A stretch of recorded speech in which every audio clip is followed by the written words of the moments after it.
POV Ashton. I guess I should not antagonize him too much for no good reason. As I said, most of my acquaintances tried to kill me at least once. Oh yeah. To answer your question, a person named Zigzaldiak taught me these techniques. I also met Mahua in the past. Silva and Zeno too. His eyes seemed to widen the more I spoke. Why would a member of my family teach you those things? He had calmed down somewhat, mainly because I didn't mention the circumstances of me meeting his family. If he knew that I am basically the only person the Zoldyck family has failed to assassinate, he wouldn't be calming down at all. But he was still wary, which is a given. I did just claw his back with an assassination technique his own family takes great pride in. Their techniques were gathered from all around the world, not all of them belong exclusively to this family. Although some techniques are Zoldyck family originals, and their use of these techniques is certainly beyond skillful. Most of their arsenal is composed of simpler techniques they found and improved upon over the years, turning them into completely new ones or just strengthening them majorly. Oh, I saved Zig's life a few times. He wanted to fully repay the debt, so he taught me these techniques. A simple story. He seemed able to accept this, at least to some extent. I can't remember if the Zoldyck family saw their techniques as something sacred that must be protected. Well, I think they do, at least to some extent. Zig was somewhat special, even for the Zoldyck family. They are usually quite against fighting overly powerful opponents. But Zig decided to go out to the Dark Continent, much like Netero. The Zoldyck family doesn't really take requests like that, so it's safe to assume he sought the expedition out on his own. Although, I don't know if he realized just how dangerous the continent actually was. He seemed quite regretful at some points during our journey. Still, he made it back alive quite well. Me knowing the lands there certainly helped. Although I didn't give him much besides some nitro rice when it comes to treasures. By the way, what's your name? I said whilst extending my hand to him. A handshake is in order, I believe. At least that's what you do when meeting someone new. POV narration. To say that Illumi was surprised would be a great understatement. A random person that he tried to control turns out to be a powerful fighter and a skilled assassin that has mastered his family's techniques. He didn't really believe that this man was taught by Mahu's own son. He also found it hard to believe that this man had met with every single senior member of his family. But a previous conversation he had with his great-great-grandfather, Mahu, came to mind. If you ever see a strange man in a lab coat using our family's techniques more skillfully than you, run as far as you can, were the words the old man had given him when asked where he had lost his right arm. A simple sentence, to the point and conveying a clear message to the young assassin. Illumi didn't think much of it at the time. Mainly because he thought Mahu was joking around with him, trying to make him tense up and be more careful when fighting an unknown opponent. Although thinking back, the example he gave was a bit too detailed to be a coincidence. Mahu was invincible in the eyes of the Zoldyck family. At the time, he thought the old man had suffered an accident and tried to cover it up in embarrassment. The other members that knew of Mahu's defeat, Zeno and Silva, also avoided ever speaking about the incident. But this man did fit the bill perfectly. Ashton was skilled and powerful in all aspects he could observe. His aura was still hidden, but it had been able to completely block the assassin's attack. Under normal circumstances, he'd try to either flee or try another surprise attack. But his broken arm and shattered ribs would have made escape a bit more troublesome. There was also the apparent lack of hostility from the formally dressed man. So, he decided to respond to the scientist. "My name is Illumi, I am Silva's oldest son." He shook the man's hand. A strangely calm exchange compared to what had just happened. There were no civilians in sight to witness this. At least none that weren't being controlled by Illumi. "My pleasure. I am called Ashton. I don't really have a family name or anything of the sort." Illumi just nodded. The scientist wasn't quite wrong. He only had a family name on paper, he barely even remembers it himself. Blake maybe? Not that he cared about it much. Ashton was the name his teacher had given him a long time back. And, as far as he's concerned, it's his only true name. They shook hands and looked each other in the eye. Both of their stares were completely emotionless, as if they were competing on who can look deader than the other. "I have some business in the hospital right now, if you don't mind." Ashton's tone remained cordial, although some sarcasm was still present. Illumi looked conflicted. On one hand, he didn't want anyone to help his brother's friend. On the other, he couldn't really stop this man either. He could only hope that Ashton was here for some unrelated business. "Well then, until we meet again," said the scientist as he entered the hospital, waving a hand at the emotionless assassin. "It will be sooner than you think," they both thought at the same time, as Illumi was hatching a plan to dispose of this strange person. And Ashton planned to visit the Zoldyck family in due time.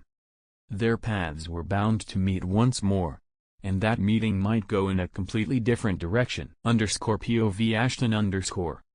By the time I reached Gon's room, I could already feel his aura slipping away. He's on his last breath before I even got near him. I guess that speaks volumes about the ineptitude of the healthcare system in this country. Or Gon is just fated to die, which would be regrettable. I still want to see Gon's reaction to this whole situation. I still need to at least try to heal him. So I rushed into his room, completely ignoring the doctors and nurses. I quickly used Dr. Blythe, but one of them wouldn't work fast enough to keep his heart beating. So I materialized 3 of them, all to keep his body functioning. One was in charge of making his heart beat, one was in charge of making sure his lungs delivered oxygen to his brain properly, and the other was for regular maintenance and in case anything unexpected happened. With this setup, I can technically keep him alive. Even if he runs out of vitality completely, I can just keep him alive forcefully, till Killua gets here. It's still quite annoying that I can't move whilst using Dr. Blythe. I guess I'll have to modify some things about this technique. I'll have time for that later though. Right now I need to concentrate on controlling 3 of them at once, which would be a lot harder if their motions weren't basically in a loop. The only one that didn't have a set loop was the maintenance one, who was just on standby for now. And will likely be for a while, because I can't really see how Gon's situation can go any worse. His organs are already failing after all. I'm only doing the necessary things to keep him alive. Killua better get here in a few hours, because my interest and patience still have limits. The doctors looked in awe. I don't really care about humans seeing Nen constructs. Thankfully one of the older ones knew better than to interfere with issues when it came to Nen users. He also advised the others to not disturb me in any way. And just like that, I was set. To wait for around 2 hours, that is. Killua, the little rat bastard, finally decided to show up, only for him to freeze in fear when seeing the image of 3 creepy dolls dissecting his friend. I guess it doesn't look fine, but he did calm down after seeing them all attached to my back. I was facing the door as I looked at him. "Your phone call was really convincing. I was so moved by it that I decided to help you," I said with a fake smile. He didn't seem to want to respond at first, but the person beside him was quite curious. "Big bro. Who's the creepy guy? Now that's just rude.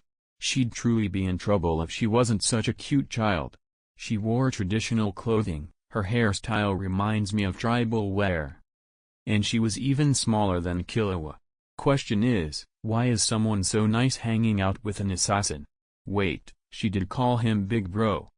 So, another Zoldyck? Really? Oh, whatever. I guess I'll meet their whole family before ever getting to visit them." "His name is Ashton. He is helping your big brother," said Killua, trying to keep his nervousness outside of the girl's perception. "Don't call me creepy, please. I didn't even do anything yet.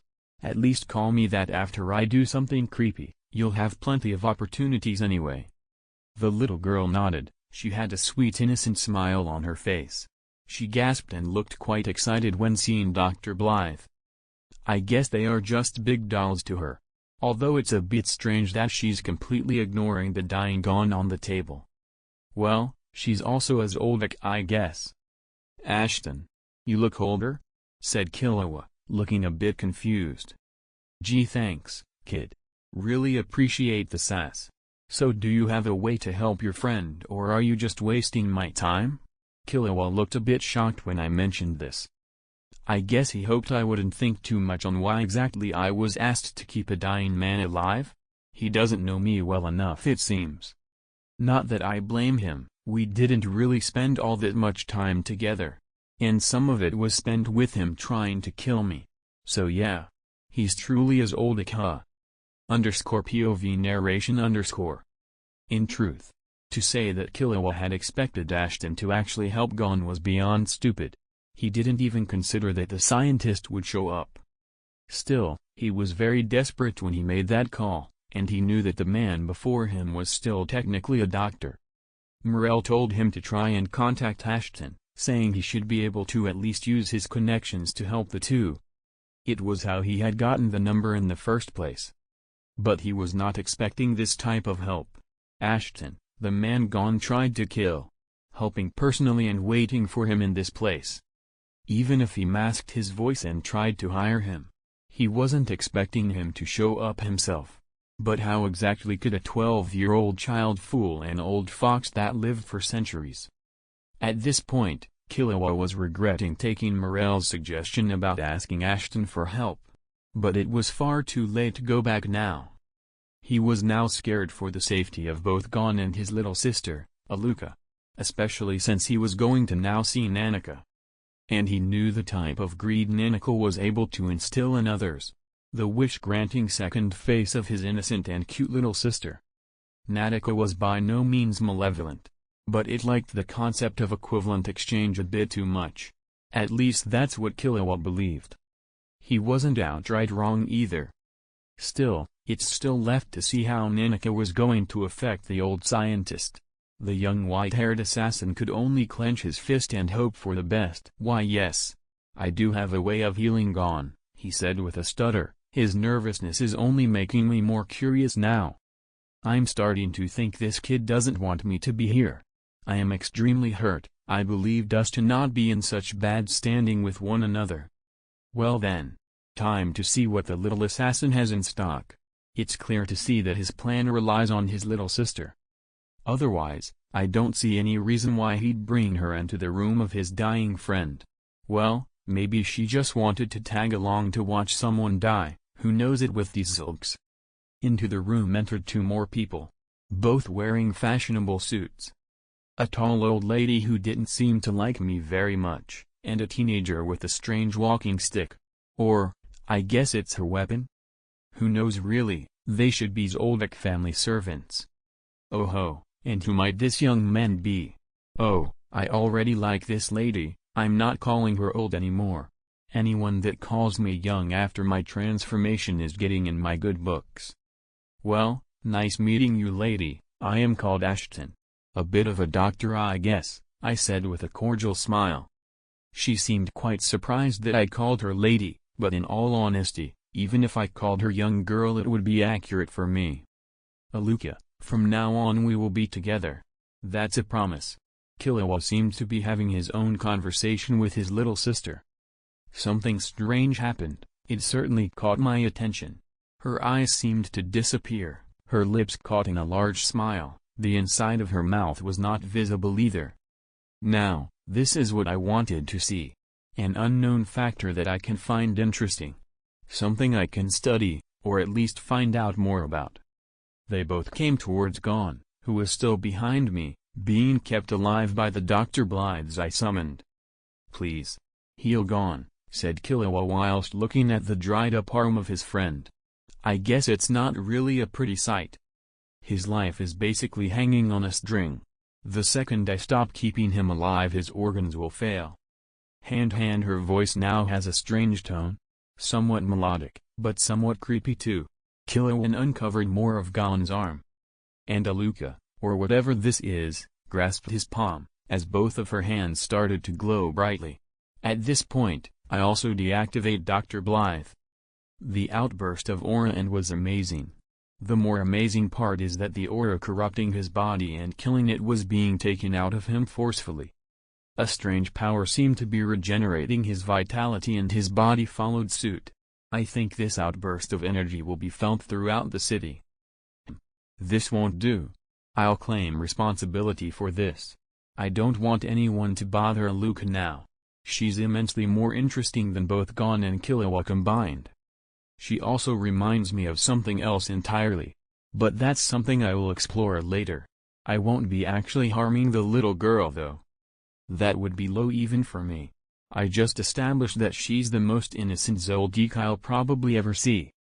The healing lasted around a minute. This thing even asked for a head pat from Killua. She was about to leave, but I interrupted its reward. Now, would you tell me what your name is? I looked the seemingly eyeless being in the eye. The holes I used to see looked completely empty. I could immediately feel Killua tense up. He really didn't like this situation. Both the servants that were with him also seemed to prepare for something. That was all she said. It's actually most of what she says. Someone else might mistake this with her saying ki, a derivative of okay. But this is actually just a name. One that I am quite familiar with. It seems I won't have to study her too much after all. I've met Ai in the past. A calamity spawned on the Dark Continent when the fourth expedition happened. They seemed to take a liking to Zig. They weren't outright hostile. If you just ignored them they wouldn't be harmful at all. But they have the potential to ruin humanity in a split second. They also make humans show their true faces, granting them any wish at raising costs. Ai are seemingly innocent beings, however. They are also called codependents of desire, which seems to fit this current situation. I'm guessing this one has taken a liking to Killua. It didn't even ask for a wish. Or rather, the only thing it asked for when it brought Gon back was a head pat. Usually, they'd take a life in exchange, or multiple. Even a few organs. But not a mere head pat. So I'm guessing this one really likes Killua. Still, how exactly have they left the Dark Continent is beyond me. They were never interested in doing anything. Maybe one of those that took a liking to Zig decided to stick around and possessed family members till now? Regardless, I isn't malevolent, so I won't consider it a threat. One thing is strange. The calamities are beings that might have existed before the humans stepped foot on the continent. But I never met them before they appeared. The continent is very big, so the probability of me meeting them was still quite low. Point is, the calamities followed humans back to this little lake. The small corner of this world where humans reside. Lake Mobius, the size of the entire human world, can't even begin to compare to that of the continent. Lake Mobius is also smack in the middle of the Dark Continent, being surrounded by it completely. I only found out about these things from Don's book too. It's not like I knew a lot of geography as a resident of the Dark Continent. I looked around the room, the rest of the people in it were also tense. Gon wasn't conscious yet, but he didn't have long till he woke up. I guess Killua and his servants were expecting me to do something rash, like a wish for eternal life or some stupid stuff. But I know enough about I to do something so utterly moronic. _POV Ashton_. I see. It's very nice to meet you, I. It didn't respond to me at all. Just looked at me strangely. Still, I didn't expect to meet something like this today. I looked at Killua. He shivered a bit as my gaze met his. Well, I believe I must take my leave for now. Shame I can't stay until Gon has woken up. But now I have something else to look at. Killua looked very surprised to see me leave just like that. But I guess he isn't about to start complaining. His servants also calmed down visibly. It seems this merry group was all ready for blood. I need to find something. A relic, I guess. I need to remember where it was. And I need to find it immediately. I don't really care about Gon anymore. I lost all interest in any of that foolishness. Why would I care about his reaction in the first place? Nanika, Calamity. That is something I must look into more thoroughly. Not just one, however. I must look into every single one of them. I haven't felt this way in a very long time. Oh, I can barely contain myself. POV narration _ It is said that greed is one of man's greatest sins. But it's more of a character trait at this point, as everyone is greedy in one way or another. I is a being that exists to show us just how feeble the resistance of humans is to absolute temptation. Calamities come under many forms, whether it's absolute power or absolute control. I is the calamity of absolute temptation and opportunity. All calamities exist to remind humans of the dangers of the Dark Continent. They believed the calamities were always on the Dark Continent. Only Ashton himself had doubts about that theory. He knew how the continent looked before the human expedition started. The appearance of some calamities could be explained by a major change in fauna that gave way to a new species to develop. But there were also special cases. I is one of them, a calamity that cannot really be called organic. Mist-like creatures, impossible to kill. Parasitic in nature. The one he had just met was such an example. Residing in the body of a small child. Codependence of desire. They rely both on the desires of others and that of their hosts. This was the first time Ashton had seen I take on a human body. But it seems this had happened in the past. Otherwise, I wouldn't have appeared in Aluka. It must have been somewhere else near here at some other point. Even Ashton, one of the most knowledgeable people alive, could only speculate on the actual origin of some of the calamities. Zombie disease was another calamity that completely eluded the old scientist. It was the product of humanity's latest expedition to the continent. It was also called the immortality disease. The victims suffering from it were mostly dead. Only one person, its single survivor, managed to reach a state where he could keep himself alive without sustenance. However, he is only capable of that because he cannibalizes himself, the disease regenerating his tissue at rapid speeds. It also greatly affected the sanity of the hunter afflicted by it. This disease was something that Ashton didn't pay much attention to initially. Only recently had he started to have some half-hearted interest in it, but he hadn't cared enough to thoroughly look into it. But, after meeting I, in the form of Nanika, a strange fire was ignited inside him. A powerful desire to study every single calamity that was ever spawned by the hand of man. All of the things he found interesting, all of them mere ways of postponing boredom. He had finally found something he could dedicate himself to once more. His passion, the reminders of a once great fire, that had become mere ashes. They were lit once more. A raging flame that would eat away at his heart until he will find all of his answers. Natika was not all that special. But it gave the scientist a reminder. He had strayed too far from his initial goals. Too far from his values. He needed to return home. Where else would he find his answers? The largely unexplored mass of land above the horizon was bound to have some answers. Nay, even scraps are enough. After all, the scientist is more than capable of piecing together an answer for himself. This wasn't going to be a simple journey. The continent was bound to have changed a lot by now. But that wasn't even a deterrent to the scientist. No, that was what he wanted. Fresh, exorbitant, overwhelming information. Still, there were many things he needed to prepare for. Challenges unknown. Enemies that could kill him littered the Dark Continent. Every fight was to be a struggle. But he was barely containing himself from rushing there headfirst right now. His hopeful nature had long been replaced by callous hatred and endless scorn. Cruelty had become his greatest form of expression. He didn't care to become a better person, but the passion reminded him of that. The times where he could relax and look at the moon in awe. Pondering the immensity of the world around him. His once humble existence had changed at some point. He fails to realize that himself, however. The hatred had spread to him.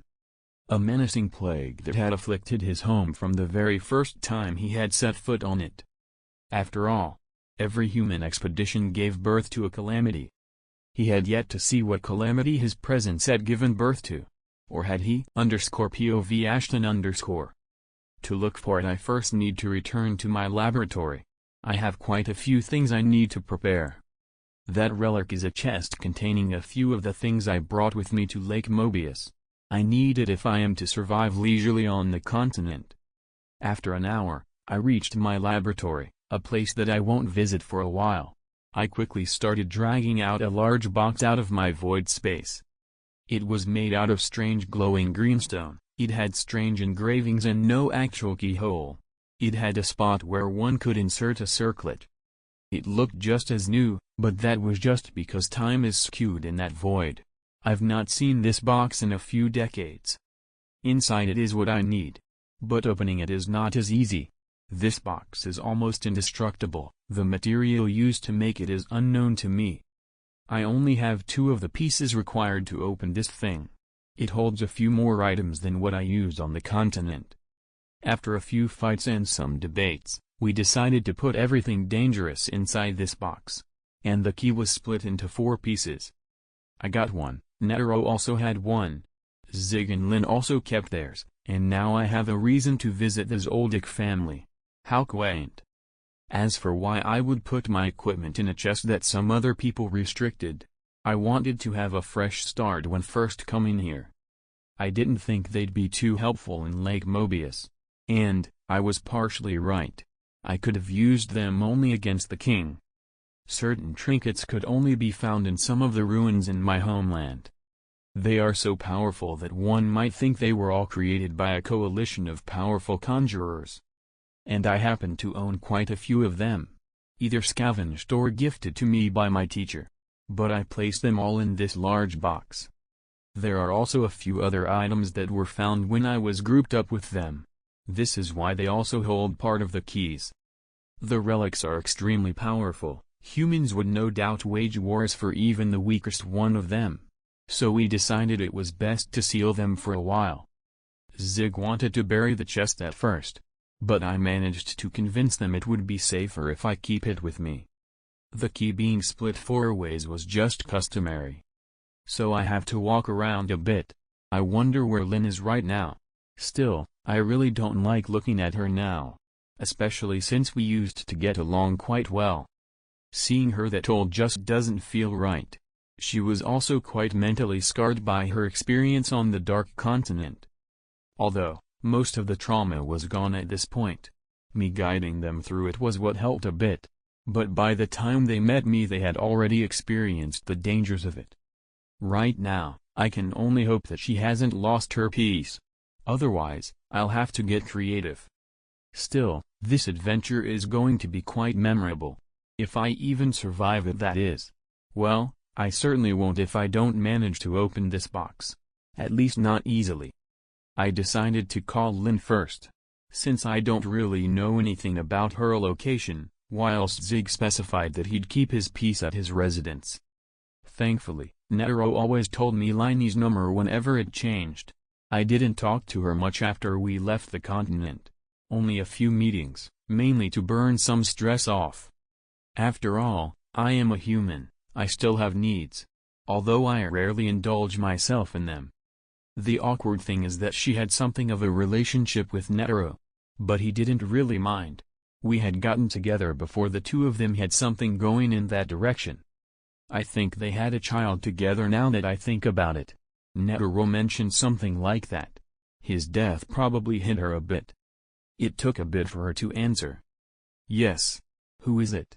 God, her voice sounds so old. I was just thinking about the past too. Clear your mind, Ashton. It's me. Ashton, if you can still remember me, that is. My tone remained polite and somewhat cordial. Oh. To think that you'd call after all this time. Is something the matter? She certainly sounded surprised. But I guess that's to be expected. Well, not much. But I'm going back home. This was the code we had agreed on. If any of us were to ever open up this chest, the code would be "I'm going back home." I was obviously the one that made it. A necessary precaution. And it was to be used whenever we were not in private. Including phone calls, of course. They are always tapped, especially mine. Governments take explicit interest in my conversations with other people. It's to the point where every single one of my calls has someone listening into it. I would have been more aggrieved if I actually used my phone a lot. But I only ever used it to call Netero. And he usually laughs at the people listening in. Saying stuff like, "Have you launched that bomb into insert random country yet? And when will you let me play with the nuclear launch codes again? Oh, how I'll miss that retarded monkey." I see. It's certainly been long enough since we've had some tea. Thankfully you live somewhat close to me. Lin has always been smart, certainly smarter than Netero.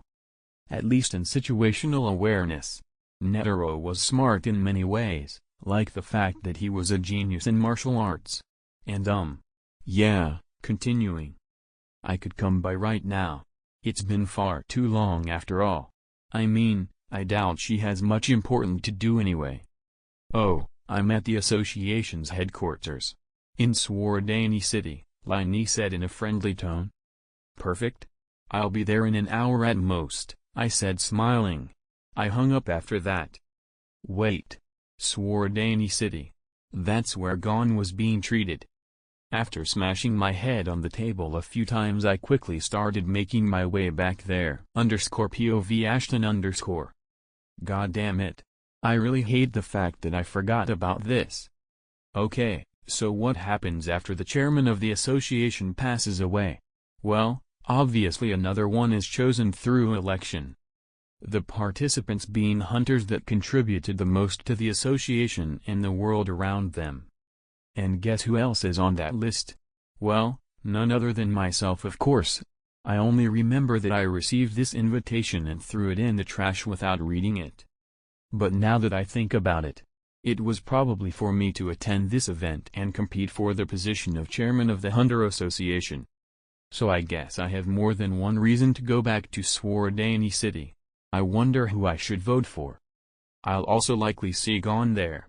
After he got healed he would likely want to go and see his father, who is most definitely there. Even the hunters that have no reason to attend the election still come to it, out of respect for the late chairman. I never considered Netero to be a charming or convincing man. But I guess he has always had his ways. I managed to reach the association headquarters in less than an hour this time, speeding up a bit so that I wouldn't miss much of the show.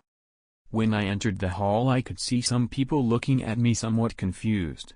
As expected, there was a free chair on the stage for me. I guess I'll take a seat there. Not like I have much else to do until this election is done. Lin will likely be occupied. And I don't want to talk about the circlet in a public space. So I walked up the stage. The crowd was even more confused. I guess being late isn't really good for my public appearance. Good day. Really nice to see so many hunters gathered here. I'm sure the old fuck would be happy too. I really loved seeing their aggrieved expressions. Showing the respectable chairman such disrespect isn't really ideal in a crowd of people that respect him. But how else am I supposed to entertain myself? This event is at least going to last a few hours. And that is a lot more than I was initially willing to spend here. But Lin probably won't give it to me before this ends. She was one of the few people not really affected by my joke. She's already used to my antics. Although I've not met her for decades. I could hear some jeers from the crowd of people in front of me. I guess some of them were really die-hard fans of Netero. Smokey was just resting his face in his palm by the looks of it. Glasses was rubbing his own forehead for some reason. Does he have a headache? I see. You've also gotten older, Ash? Asked Lin. I guess I forgot to mention this to her. Saying stuff about my immortality in front of others never really bothered me. I never claimed to be immortal though. That would just bring trouble. And, as much as I like trouble, I've already gotten enough assassins on my tail every year. Adding kidnappers to the list of people pursuing me wouldn't really be ideal. More of an annoyance really. But, at this point, I really don't care if people find out or not. I am going back home after all. Lin probably also rationalized this before making such a statement. Well, a few things happened recently. I can no longer look 20, I said with some fake tears in my eyes. But I will forever remain 20 in my heart. Lin just looked at me, her usually empty eyes were somewhat amused. Jing and the others on the stage were completely confused at this point.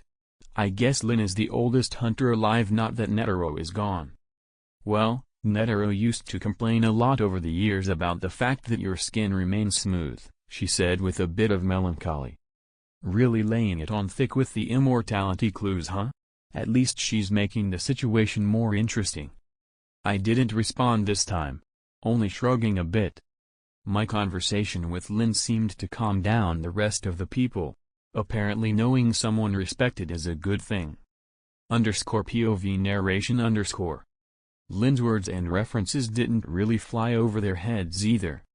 A lady with green hair and some dog-like features that was also on the stage with us looked at Ashton with great interest. Jing also looked to be quite interested in this conversation. His mind was trying to connect this man's apparent longevity to that of Dawn Freak's. And he was somewhat right to do so, as they had similar ways in prolonging their own lives. Of course, they had no way to confirm this type of information, as none of them actually recognized him at all. They could only take Lin's words. And her words were at least somewhat believable, as she wasn't known to joke around all that much to the crowd of hunters. After a few words being passed around, all of the participants in the election emptied the stage. They now needed to each give speeches to convince the other hunters to vote for them. Ashton was one of the first speeches, right after Lin, who just claimed that she wished Netero would come back to life so he could be chairman again. Which was a sentiment shared by a few others too. Ashton also wished Netero was still chairman, just so he didn't have to waste time here. Whilst he was waiting to give his speech, he was approached by another contestant. The green-haired woman with dog-like features, or Cheeto Yorkshire. She sat down to his side, looked at him intently. "What was your relationship with the previous chairman?" was the first question to leave her mouth. Ashton could only sigh. "This is going to be a long day." _POV Ashton_. Why is this random person trying to speak to me? Maybe I should have stopped Lin from talking earlier. Well, responding to this person's questions is certainly better than not doing anything at all. So I guess Lin's antics will keep me entertained for the rest of the election. Now, she was asking me about my relationship with Netero? Well, I have a lot to talk about then. But first, introductions are in order. Well, that's quite rude. Not even introducing herself? Her eyes widened a bit. I guess she forgot about it. Oh, I apologize. My name is Cheeto Yorkshire. I am a 3-star poison hunter working for the association. I thought you'd already know me. Oh, so she didn't forget. It just didn't occur to her that I don't really pay attention to famous hunters. Oh, that's fine. I'm in no way good with names. But mine is Ashton. I am a 2-star hunter. My field is that of nuclear research. I will not mention that I have already evolved it enough to win all the prizes possible. My identity should usually remain a secret from others. Not that I ever cared much about it. The governments founding my laboratory seem to care a lot more than me. As I said, there are already assassins after me most of the time. Gaining a few more would still be a pain. She seems quite surprised at my field of study. I guess it is a rare field of study for a hunter to get interested in. She has no way of knowing that I don't take being a hunter seriously at all. That is quite an impressive profession. Why are people so easily impressed by this fact? It's just energy. And a lot of bombs. I remember my first attempts at building a bomb. I'm sure I would have died without my Abishatsu. Oh, the memories. Netero was always annoyed at me moving my laboratory. That, and I also always forgot to tell him about a nuclear explosion happening in my kitchen.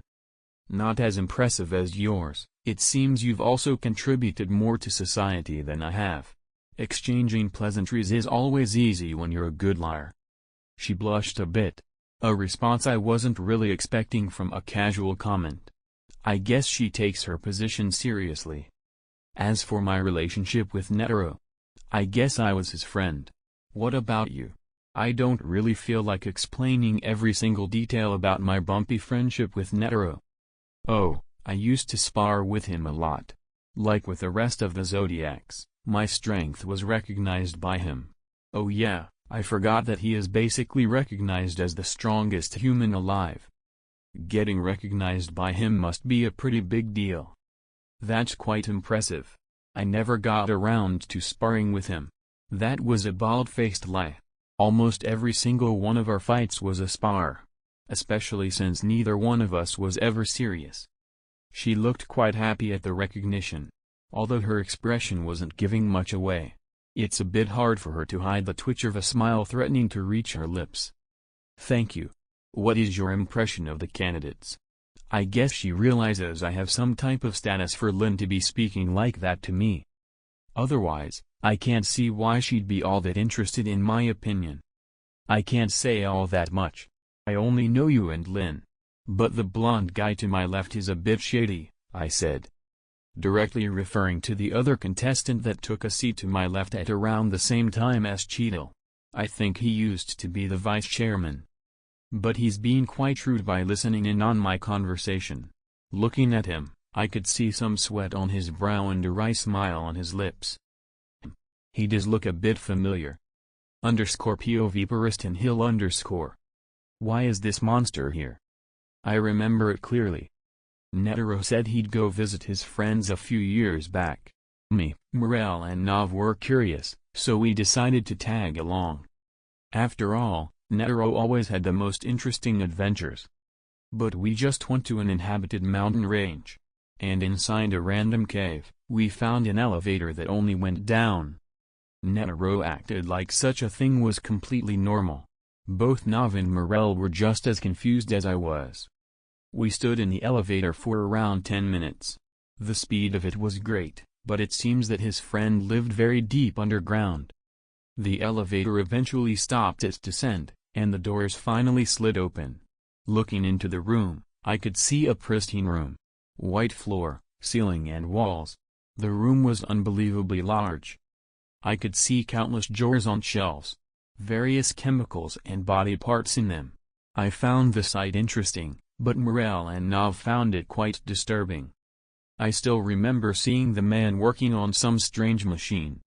Netero greeted him with great excitement. But the scientist looked at Netero with confusion. But as his eyes passed over us, that confusion turned to rage.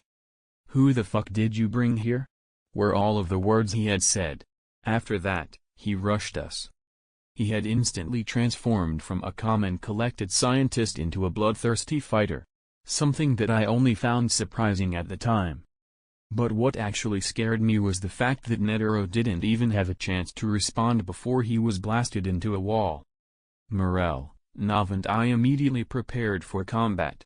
But it was for nothing. He managed to down all three of us in less than a second. He used a single explosion to do so. It came from his palms. I presume that is his Hatsu. After that, he just pressed a button that made the lights flash red and left with another elevator. Only taking a few notebooks with him. Netero finally came around. Oh, I guess I forgot that the location was a secret. A robotic voice reverberated from the walls. Self-destruction sequence engaged. Tilde was all I heard before panicking. All four of us broke through the elevator doors and quickly broke the top of the elevator that brought us in. Netero quickly using his Hatsu to throw all of us up the shaft. We weren't fast enough apparently, as Nav was forced to use his Hatsu to let us all escape, by the skin of our teeth I might add. We could see the fire barreling upwards towards us right as we entered Nav's Hatsu. It left me a bit scared of deep underground places. And it also made me hate scientist clothes. Still, why exactly would someone like him be here? _POV Ashton _. Oh, I doubt he's anything important if I don't even remember his face. He also doesn't seem to want to say why he was listening to my conversation. He's lucky I feel generous today. I would have been a bit more violent otherwise. Cheadle seemed to nod at my comment too. I guess not a lot of people like this blondie. Even on the stage, I could see the other participants were somewhat hostile towards him. The green-haired woman seemed to want to keep asking me questions. But my time to give a speech came around. Now we would like to invite Ashton to give his speech. I was expecting them to use my fake family name too. but I think I forgot to actually put it in my Hunter application. I walked up the stage in big steps, not really bothering with the gazes I was receiving. Some were curious, some were hostile. Then there were a few appreciative gazes, like Lin and Cheetle. When reaching the microphone I almost burst out laughing at how seriously these people were treating this event. Hell, Netero barely treated anything seriously. The next chairman might become some stuck-up idiot, unfortunately. Well, maybe it will be a good thing. Maybe having a more serious president will lead the association to greater heights. Not that the association is of any importance to me.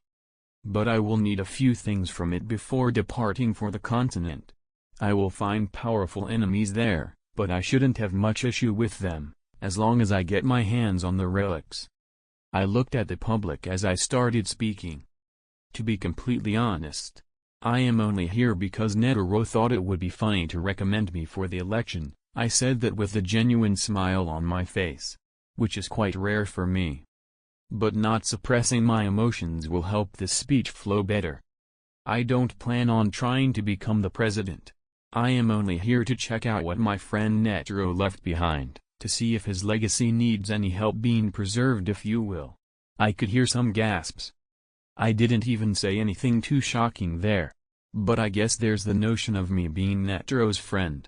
Some do think he's a man deserving of reverence. But I think he was a normal person, maybe a few screws loose, just a few. He was a good friend though. On occasion anyway. So, don't bother wasting any votes on me. I am only here to observe the situation. If the one elected isn't to my liking I will act on that, just as to protect Netero's legacy. There were no hostile gazes left. I even garnered the respect of the other candidates. Just like I planned to. I need to at least have a decent relationship with the president if I want the association to be helpful to me. Giving a heartfelt speech as a way of manipulating their emotions works wonders. It didn't make everyone like me, no, that would be a foolish assumption. But it made them less hostile to me, and a bit more familiar with my personality, which will give them a better degree of trust towards me when we eventually start speaking properly. It also helped that I was somewhat truthful during the speech. I will certainly interfere if I don't like the one that was chosen. It would directly interfere with my plans. It's a shame I wasn't able to raise the opinion of everyone. Still, if I didn't call in I would have missed this opportunity entirely. So I should be content with the little I can achieve here. Not like I had a lot of time to plan out this speech either. And my last comment certainly incensed some people. Even if you were Netero's friend, do you think you can influence the result of the elections? A person dressed in what I would describe as a cow suit was the one to speak up. This election is still sponsored by the board of directors in the association. I can easily influence a few money-hungry pigs, I said with some resolution. Again, speaking the truth, the final decision makers are always the ones up top. And I have many methods of influencing their decisions, even to the most radical degrees. Blackmail is the most effective weapon against people with political power. And I happen to have enough blackmail material on politicians around the world to make an island out of paper. My response seemed to surprise the man in question. He sat down thoughtfully as he pondered something. The next person to voice their displeasure was a middle-aged man with a red dress. A dragon pattern somewhere on it. His hairstyle was weird too, his hair being caught in two bundles that looked like flames. Doesn't that mean the election doesn't matter at all? What a strange question. The answer is obvious. Well, it does matter. The only difference is that the elected candidate also has to sway my opinion, to make me believe they are deserving of standing where he stood. Pulling the sympathy card seems to work wonders with this crowd. The large man with odd hair sat down after hearing my response, seemingly content with it. Well, some of them anyway. A clown-looking fellow only looked somewhat amused by the whole situation. Geez, I bet he's a transmuter. We are usually like that. Well, that concludes my speech. I hope this election goes well for the rest of the contestants. I wish you all good luck, I said with the friendliest smile I could manage. Quite a few people applauded me. even the two that asked questions.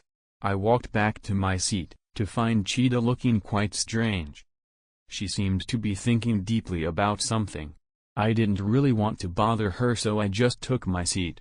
I don't want to antagonize any of the potential presidents after all. At least not majorly. _POV Ashton _ The speeches continued, each candidate representing himself properly. Cheetah also gave her speech. What I wasn't expecting was for a strange man to appear, shout some stuff about Gon and proceed to punch Jing in the face. That was quite fun to watch anyway. Oh, it seems people want him to compete now. Somewhat strange, but hunters aren't exactly known for being rational. At least not when their lives aren't at stake. Somehow, the guy that barged in is joining the competition for the president position. Don't ask me how this happened. I wasn't paying attention. But, apparently, he's only joining to look for a cure for his friend, Gon Freaks. Quite the familiar name. I'm sure he just recovered around 2 hours ago. Did this guy not get the memo? Oh well, I'm not going to break his thunder. Although, he seems quite desperate. I guess I should tell him. I got up and walked up to him. He looked at me a bit. His fingers were digging into the podium. "Aren't you the one Gon fought?" he said through gritted teeth. Now, I don't know where he learned of this, but I'm not about to deny it. I just shrugged. Indeed, although, my intention was just to teach him a lesson. He was the one that almost got himself killed. "What do you mean almost? He's still in critical condition," he shouted with passion. "That's why I got up. He's already been healed. I don't think he's woken up yet, though I wasn't even allowed to finish my sentence." What? When did that happen? Yep, he's clueless. I should give him a summary of what happened. I don't want to embarrass myself further. Killua managed to find a way to help him whilst I kept him from dying. I obviously won't omit my contributions to Gon's survival, especially since it might raise the opinion of some of the candidates. The man in front of me looked beyond surprised. I guess he didn't hear any good things about me from Killua. But that's fine, now he's also turning remorseful, which is something I can use in my favor. Although, I doubt he believes me completely. It would be weird if he did. Why would you do something like that? I guess Killua spoke really badly about me to his friends. I am not one to hold grudges, especially against children. The biggest lie I've told today. But no one knows me well enough to refute it. If Netero heard me saying that, he would be rolling on the ground in laughter. But I still decided to elaborate on what had happened, leaving the calamity outside of it, of course. Killua contacted me to keep Gon stable while he brought a way for him to recover. Probably a Zoldyck family secret, was all I could muster. Most of the hunters were looking at me with admiration at this point. Cheetah seemed especially tense before hearing my explanation. I could hear her sigh of relief from the stage. Maybe it's because we have already become acquainted with one another, so she didn't want to see me in a bad light. Even that is very unlikely.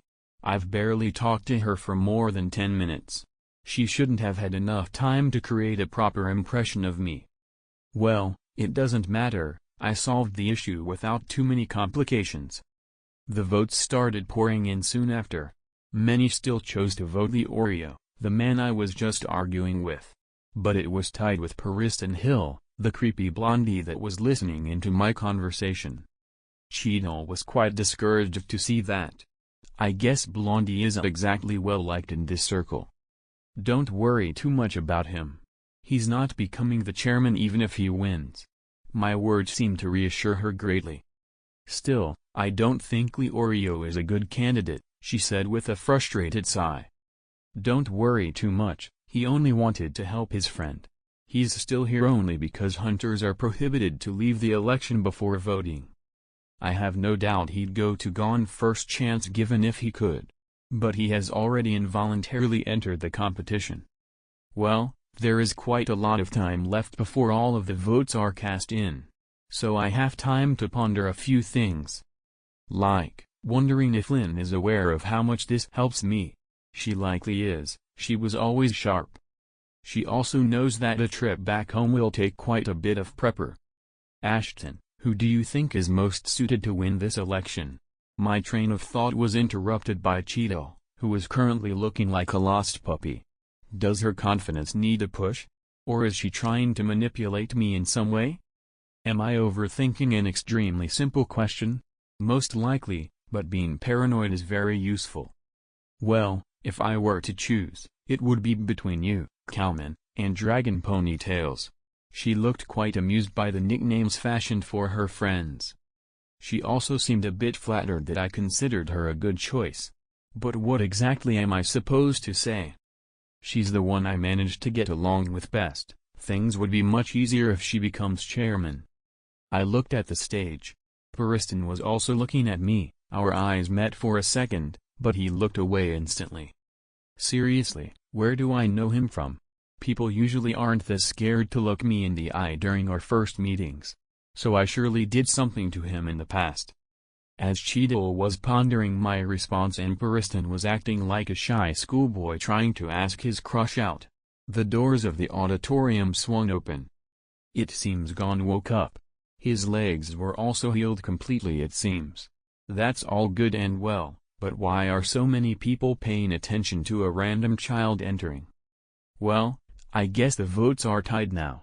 So Gon's vote is actually the one that might determine the winner. _POV narration _ Before Gon reached the auditorium, the situation was already at a standstill.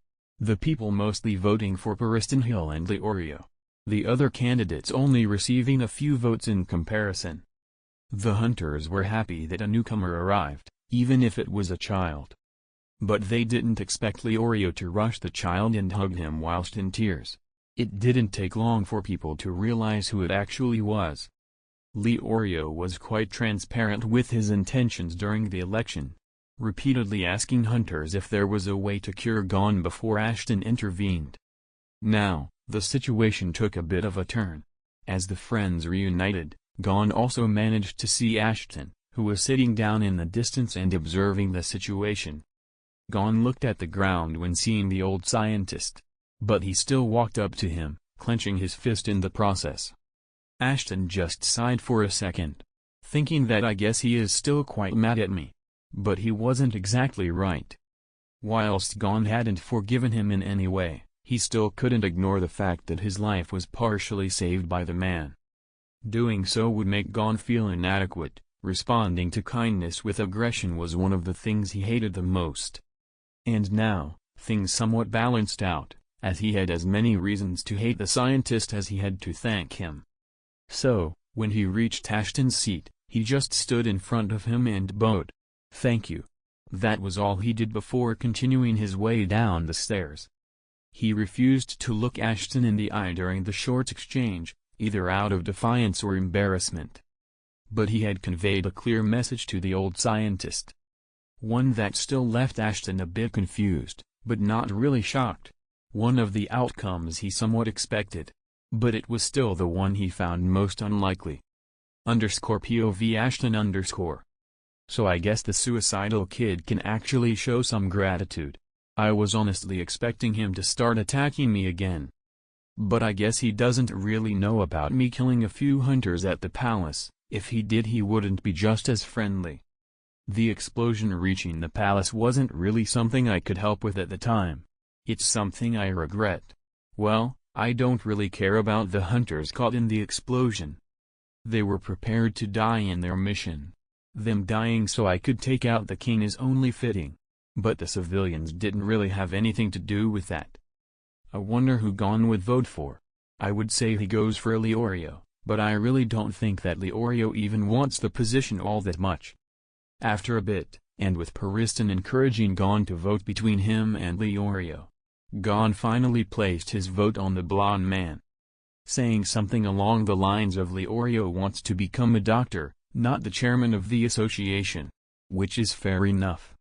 I really didn't like the way Blondie looked when hearing Gon though. Like a kid that just got what he wanted. I guess he likes to predict what people do. Well, it's a bit ironic that his actions are somewhat predictable by themselves. He seems to treat this whole election as a joke like I do, so he's unlikely to actually accept the position. He'll probably pass it down to the next person on the list. And, now that Leorio formally retired from the competition and went with Gon to celebrate, that person happens to be Cheetle. Which works quite well in my favor. But I really doubt she will appreciate Bariston's disrespect towards this election. So, something will happen to him. I just don't really know exactly what. I, the new chairman of the Hunter Association, choose to make Cheetle Yorkshire my vice chairman. He gained the attention of the audience. Then he said what I've been expecting. That will be my last decision as chairman. Cheetah will be the one to replace me. Oh, so he chose this route then? Making fun of the next chairman that he elects himself means that he doesn't really plan on sticking around with the association. And Cheetah was quite pissed. If her gritted teeth didn't give that away, her growling sure did. Bariston decided to just leave after that. A sensible decision, but he doesn't matter to me anymore. Now that the election is over, I need to go and have a coffee at Lynn's place. Well then. All things considered, this wasn't exactly the worst outcome. Congratulations on your position, even if it doesn't feel earned, you deserve it in my eyes, I said while patting Cheetah on the back. I couldn't really see her reaction because she was studying the ground. But I could easily discern that she was startled by the sudden physical contact. I will remember to avoid it in the future. After that, I just took my leave. Lynn also left with me. We didn't speak much about the circlet in the middle of the streets. But the limousine ride back to her house was still quite lively. We got to reminisce about a few things, either memories with Netero or Zig. Like the times when we all tried to check what would happen if we stole the eggs of a strange species on the Dark Continent. And the mother of the eggs proceeded to almost kill all of us. Good times. I think it was because Lynn wanted to try cooking an omelet with the egg as an ingredient. I only accepted because I couldn't really recognize the species in question. We also spoke about the times when we just hung out by ourselves while the other two were busy. An hour or two went by with the two of us just talking about random things. I don't really care if her driver hears us, especially since she said it was a trusted person. Eventually, we reached her house, and the true conversation started. _POV Ashton_. Lynn lived in a pretty big mansion. All things considered, it was not that unexpected. She did have a limousine after all. I for one am not used to luxurious suites and mansions. I much prefer the comfortable white walls of my laboratory. Lynn brought me to a room in the middle of the house. She sent all of her servants away and waited a bit. So, what prompted this desire of yours? That was the first thing she said. I guess it's quite normal for her to be curious about my intentions. I want to study the calamities more in depth.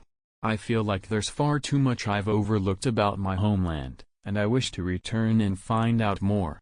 I don't feel like hiding my reasons from Lynn of all people. Even if our conversations have been very scarce over the years, she's still one of the two people I could be honest with. The other one was Netero. Zig would also be on that list, but he kind of broke all contact with the three of us after a while. Lynn nodded at my response. Then she just sighed. If I was younger, maybe I would tag along as well. At least that's what I wish I could say. But I never want to return to that place. At least she's also being honest. The horrors of the Dark Continent affected her the worst out of all four of us. Zig and I were the least affected, mainly because I lived in that place and Zig was very courageous. Netero was only a bit affected, as in he no longer sought powerful opponents for no good reason. I guess his trip to the Dark Continent humbled him greatly. Before they found me, even surviving was a struggle. It's fine, Lynn. I want to go alone anyway, it's only fitting this way. I couldn't and didn't hide the genuine smile threatening to appear on my lips. Seeing you this way is quite strange. But I'm quite happy for you. It seems you've recovered some of your youth. Even though you've aged a bit. Her words were odd. But they made quite a lot of sense. It's been a long time since I was passionate about something. And someone that knows me, like Lynn, can tell. The most I've had after stagnating in my nuclear weapons research was a few things that I could only find mildly interesting. Now I have something that I am more than willing to give my life for. Something not that many people can claim. And going to the Dark Continent can certainly be perceived as throwing my life away. But I at least know what to expect. Even if things there changed, the more powerful predators won't just disappear. I know my way around them and I can easily spot their territories, even if they moved over the years. Well, I will always be young at heart, I said with an unusual boisterous smile. The corners of her mouth raised to match mine. But the sentiment behind them was different. Her smile was quite sweet to look at. Her eyes didn't look dead anymore either. Now she was back to her lively self, at least in spirit. Her body couldn't or wouldn't emulate much excitement or amusement. Well, I will soon leave. But I think some tea is in order, I said calmly, my large smile receding into a much smaller one. Lin nodded a bit, looking quite pleased. A small trace of sadness was still present. She then went to the kitchen to make the both of us some tea. She is a gourmet hunter after all. If she let someone else make tea for her in her own house it would be strange. She always took pride in her cooking, and making tea became one of her favorite hobbies as she got older. At least by Netaro's word, he's not exactly the most reliable source of truthful information. Oh well, it seems my mind brings me back to him more and more lately. I guess I do miss him a bit more than I'd like to admit. Lin soon came back into the room carrying a small tray. On it were 3 cups of tea, perfectly arranged and with a powerful aroma. I guess she's also not really over his death either. My eyes lingered a bit on the third seat, a chair with a simple framed picture on it, a smiling, cheerful old man with a curly beard. Well, we all deal with grief in different ways. I like to reminisce about the good old times. Lin likes to actively keep him as a part of her daily life. Before she sat down, she put a cup in front of each seat. Cheers. To an eternal bond. We both said at the same time as we raised our cups a bit. An image flashed in my mind. 4 of us, much younger, sat around a campfire saying the exact same thing. A scene filled with a youthful vigor that we would be hard-pressed to match once more. An oath that we swore, whatever happened in life, we shall never stand against one another. And no one shall stand in our way as long as we are together. A sweet promise. It was made to last, but humans were not, unfortunately. Time eats away at our bond, only 2 of our lives are still intact. After all, Zig wouldn't have just disappeared, that wasn't like him at all. We knew that he had passed. We didn't even need to ask anybody about it.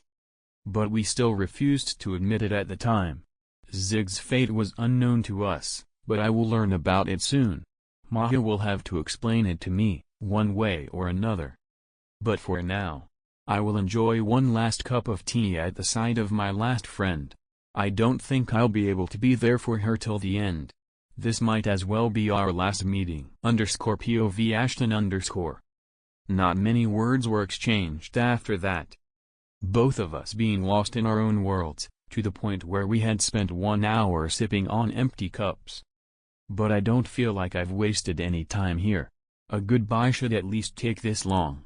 Like it took drinking with Netero. Lin was still lost in her own world when I came back to my senses. But I won't blame her. Sometimes a world of your own imagination is much more pleasing than grim reality. And her imaginary world is most likely just like mine, a place created by memories and dreams. A place so serene it can't possibly be real. The palace of our own minds. That time is long past. But I don't think I will die yet. Maybe one day I will manage to make friends as I did back then. Relationships to last lifetimes. I am stronger mentally than others, I will somehow handle the loss. Well, I did use certain coping mechanisms, I tried my best to distance myself from them. But Netero was having none of that, he didn't want me to become some hollow shell, a sad excuse of a man that can only run away from his problems. He was what kept the promise alive, he took our oath more seriously than anyone else. Now that he's gone, I plan to leave again. But this time I have a reason, not a thinly veiled excuse that I can use to close myself up in a laboratory and waste my time away. Now, at least I'm going back home. A place I avoided thinking about for quite some time. Now, I need to go back. Lynn also came to reality. I could sense her disappointment. It's easy to lose yourself in a seemingly perfect world. Lynn. I will go for now. I slowly got up. I will come back to meet you when I return from the continent. So please, stay alive. The last part was left unsaid, but she's intelligent enough to understand what I wanted to say. She slowly nodded. Good luck, was the last thing that she said. The servants didn't bother me as I left her mansion. When reaching the courtyard I just blasted myself into the sky. The day hasn't ended yet. Next destination, the Zoldyck family. It's not really a difficult flight. But the mountain range they live in is quite far away. If I speed up it will just take an hour though. After all, if Killua can trek that distance on the ground I certainly can in the air. In the distance, I could see their gates. Large, just like Zig described them. Honestly, this entrance test was the only thing Zig was ever willing to talk about. Saying that it would be fun for all four of us to check how strong we are on them. But I'm pretty sure both Netero and I can open them fully. I could see the gate guard. A somewhat aged man with quite a big belly. He looked at me with a bit of surprise as I landed in front of the gate. After all, I also want to test Zig's fabled ultimate test of strength. What are your intentions, sir? Asked the guard in a panicked manner. Usually, I wouldn't bother responding to him, but I don't feel like overcomplicating this matter. I am named Ashton. I'm just paying Mahia and Zeno a visit. You don't have to worry much, I can open the gate myself. He stared at me for a while, probably trying to judge if I was being truthful. He eventually walked back to his booth and left me alone. I stared at the giant gates in front of me. It would have been easy to just jump above them, but letting the Zoldicks know of my presence is better than coming in uninvited. The gate was quite the simple design, they were in varying degrees of difficulty. The guard can likely open the bottom one, but opening the whole gate would be hard to do without using any nen. It consists of 7 parts, the stronger you are the most you have to open. At least that's what I remember Zig babbling on about. I slowly put my arms on the gate. I used quite a bit of nen to enhance my muscles. All 7 parts of the gate dragged themselves open slowly. 256 tons of stone, quite a lot if you ask me. But I think I wouldn't be able to open the 7th part without using any nen. My human body does have its limitations. I started walking up the mountain. I wasn't stopped by anyone in my way. Eventually, I could see a small villa in the distance. I think this should be the servants' quarters. I'm not even halfway up the mountain. Still, the Zoldyck family does treat its servants well. For the most part, I guess. Zig said the training requirements for them are quite strict. Oh well, I won't bother entering their quarters, that would be quite rude of me. Eventually, I met a huge purple hound. It looked to be curious, but it's not all that threatening. I just ripped open space and took out the beast carcass for it to enjoy. It was kept fresh by my void space. So this guard dog will have quite a bit of fresh meat to eat. Although, it was likely trained not to accept food from strangers.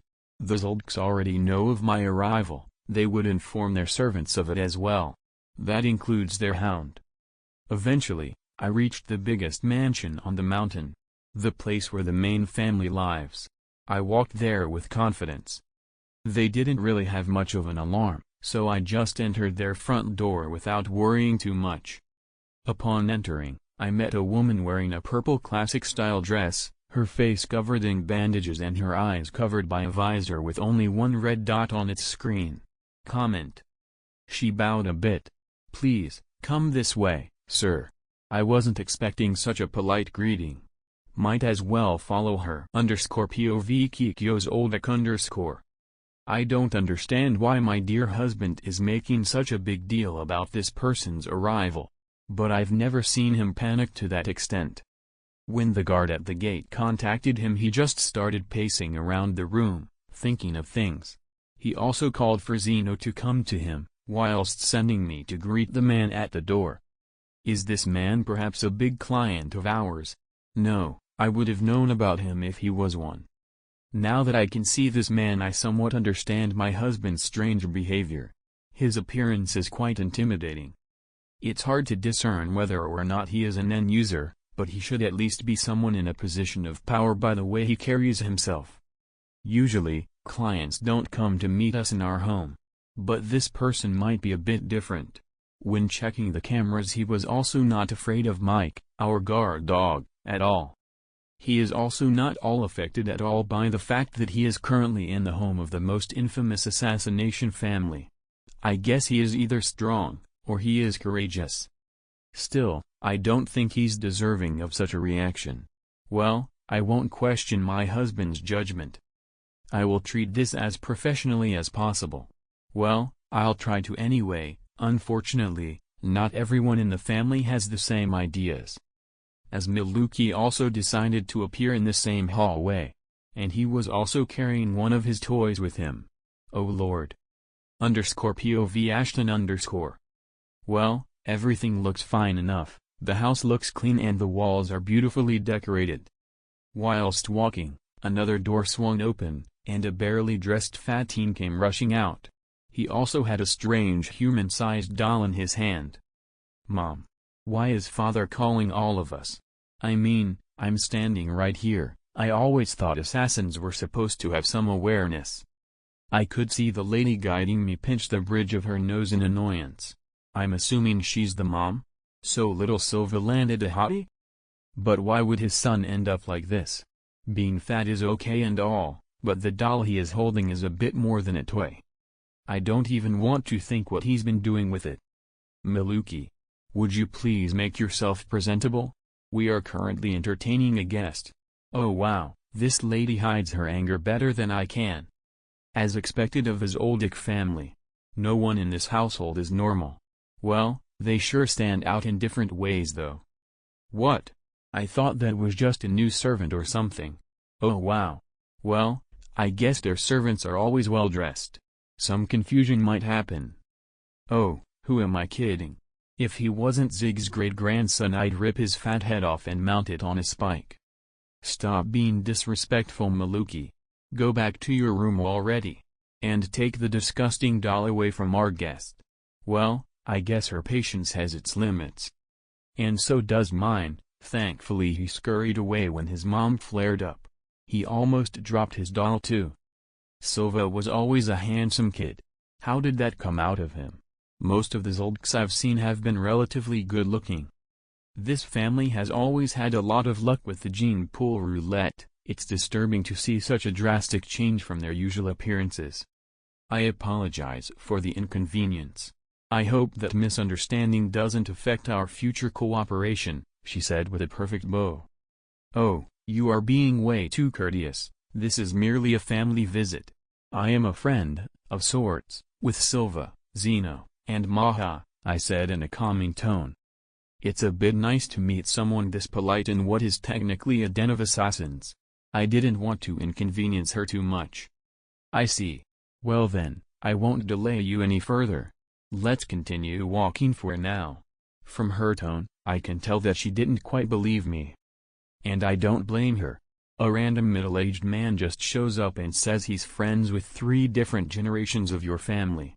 Doesn't really sound that well, does it? Well, she'll be forced to accept that when I meet up with Silva, even if I aged up a bit, he will still recognize me. Same for Zeno. Although, I don't know if Mahu still remembers me. I wonder if he reattached his arm or not. Well, it wasn't exactly a clean cut. I did blow it up, but a proficient Nen doctor with a specialized Hatsu could still reattach it. Eventually, the lady of the house brought me to a large lobby. The people I wanted to meet were already waiting for me. Zeno's eyes widened a bit. He's the only one that had seen me unchanged before the Ant incident. What happened? Why did you come here? Asked Maha. His tone wasn't hostile in any way, but he wasn't exactly welcoming either. Well, good to see you 3 are just as I remember. Them being on guard is exactly what I expected. Little Silva. Look at how big you've grown up. I remember you being a little zoldikling when you tried to stab my heart out. Teasing them is a bit fun. I can see that Zeno and Maha already realized I didn't have any bad intentions. They both just sighed and rubbed their foreheads. I could hear a gasp from behind me. I looked back to see the previous fatty looking horrified. I guess he's heard me act familiar with the senior members of his family and it scared him a bit. Well, you also look older than what father described you as. Silva looked at me strangely as he also relaxed a bit. Quite a few things happened. Why don't we all sit down for some tea? It's a bit of a story to tell, I said with a genuinely kind smile. I don't really need to fake emotions when dealing with Zig's folk. _POV Kikyos Oldic_. This is beyond bizarre. A man that looks to be about my age seems to have known Silva since he was but a child. I didn't want to believe it. But none of the men in the room seemed to want to dispute that claim at all. It seems that this person might have not been lying earlier. Although, his friendship with them is still questionable. He did just claim Silva tried to stab his heart out. So this might not be that friendly of a visit. I will have to be prepared to help out, just in case a fight does break out. The atmosphere was quite tense after all. What I wasn't expecting was all of them to relax and start drinking tea. All the tea in this house is poisoned, by the way. So this man is probably going to die. Or not. The poison is supposed to be fast-acting, he doesn't even seem to notice it. Well, we aren't the only people in the world that train their poison immunity. So this is to be expected, I guess. Miluki, however, doesn't seem to be having much fun. Maybe because of his shameful display from earlier. After all, seeing this group drinking tea with smiles on their faces is a bit strange. I can somewhat make out what they are talking about. But listening in is quite rude. So I will refrain from doing so. _POV Ashton_. So, basically you are looking for a circlet? Or a piece of it anyway. One that only Zig had access to. You and 2 others had the other pieces? Asked Maha, probably wanting to get my story straight. I obviously left a few of the details unsaid. Like what the circlet was used for. Or why I needed it, but they didn't call me out on that. They can tell it's personal. Well, yes. If Zig was still around I'd have to give him a passcode to receive it. I'm going back home would be the keywords, I said while rubbing my head. Sounds a bit too normal a code. But I'm guessing only one of the people holding a part could collect it? Asked Zeno. Indeed, it should also be said with a few distinct pauses. It's not a difficult code, but it's unassuming. That's why it's the one we decided on. I explained with a small smile. Silva also nodded. I guess it's better that way. We aren't going to ask what they do. But we can help you find them at the right pre. Before he even finished, both of the old men in the room, namely Zeno and Maha, gave him a creepy stare. It made the family head stop his words in time. Well, nothing would have happened even if he finished his request. They are technically mercenaries of sorts, not just assassins. He just saw this as a business opportunity. Although he didn't really read the situation correctly. I am technically a family friend now, since I told them of my relationship with Zig, and they also know that he taught me their techniques. I took a sip of my aromatic poison tea, really a nice way to spend the evening, poisoning herself with veteran assassins. Well, we all have immunity to poison. Zig gave me the whole Zoldyck training regiment, shock resistance training and everything. Yeah, I really feel like punching him now. Too bad he's gone. Now, let's get to the other reason why I'm here. I attracted their attention from their stare down. Silva, as courageous as he is, was still starting to sink into his own seat at the gazes of the irritated old assassins. He sighed a bit when I broke their silence. I want to know what happened to Zig too. The piece is most likely on him anyway, so I'll have to see his body, I said in a bit of a grave voice. I could easily notice their expressions take a turn for the worse. Silva signaled to his wife and child to leave the room, and they did so instantly. I guess that Fatty still respects his parents, even if he turned out a bit differently from his siblings. Maha looked at me with tired eyes. We've been trying to recover his body for a long time now. His voice was raspy and frustrated. On this mountain, there is something that managed to kill my son, Maha mouthed through gritted teeth. My eyes couldn't help but widen a bit. Killing Zig? That's easier said than done. He was arguably stronger than Maha. Nothing from this side of the world should have been able to bother him much. A strange snake, it's made its territory on the summit of the mountain, on the side that doesn't have a gate. A snake? It has two tails, and around its neck area it seems to have a black clump, somewhat resembling a bell. Maha continued his explanation. Slowly, an image pieced itself together in my mind. And of course, nothing other than a calamity could kill good old Zig. But why does this family have such shitty luck? Having two different calamities on the same mountain is really weird. We later came to learn that the species is not from Lake Mobius, a calamity that came from the Dark Continent. Maha finally took a sigh. A hellbell, an intrusive species of strange, highly poisonous snakes. Really few in number, yet they have the capability to kill off the entire human race. I don't know their actual abilities, but they should have some mind-altering prowess. I remember it being said that they instill homicidal desires in their prey. But there should be more to it than that. I doubt it would have been able to kill Zig if it was this simple. I will recover his remains though, circlet or not, I will kill that stupid snake. Although I will have to be careful, I may be immune to any poison in Lake Mobius, but the Dark Continent is a whole different world. Being careless will kill me, especially since I don't have any of my relics. _POV Ashton_. After a while, we all finished our tea in silence, leaving Maha to grieve. Zeno was wistfully looking at his tea, and Silva was gripping the table with quite a bit of force. As for me, finally learning of Zig's fate isn't exactly as tragic as I expected it to be. I had already come to terms with his passing long ago. But what I feel is more in tune with what Maha feels. Anger, pure unadulterated hatred. No. I'm not even close to being over it.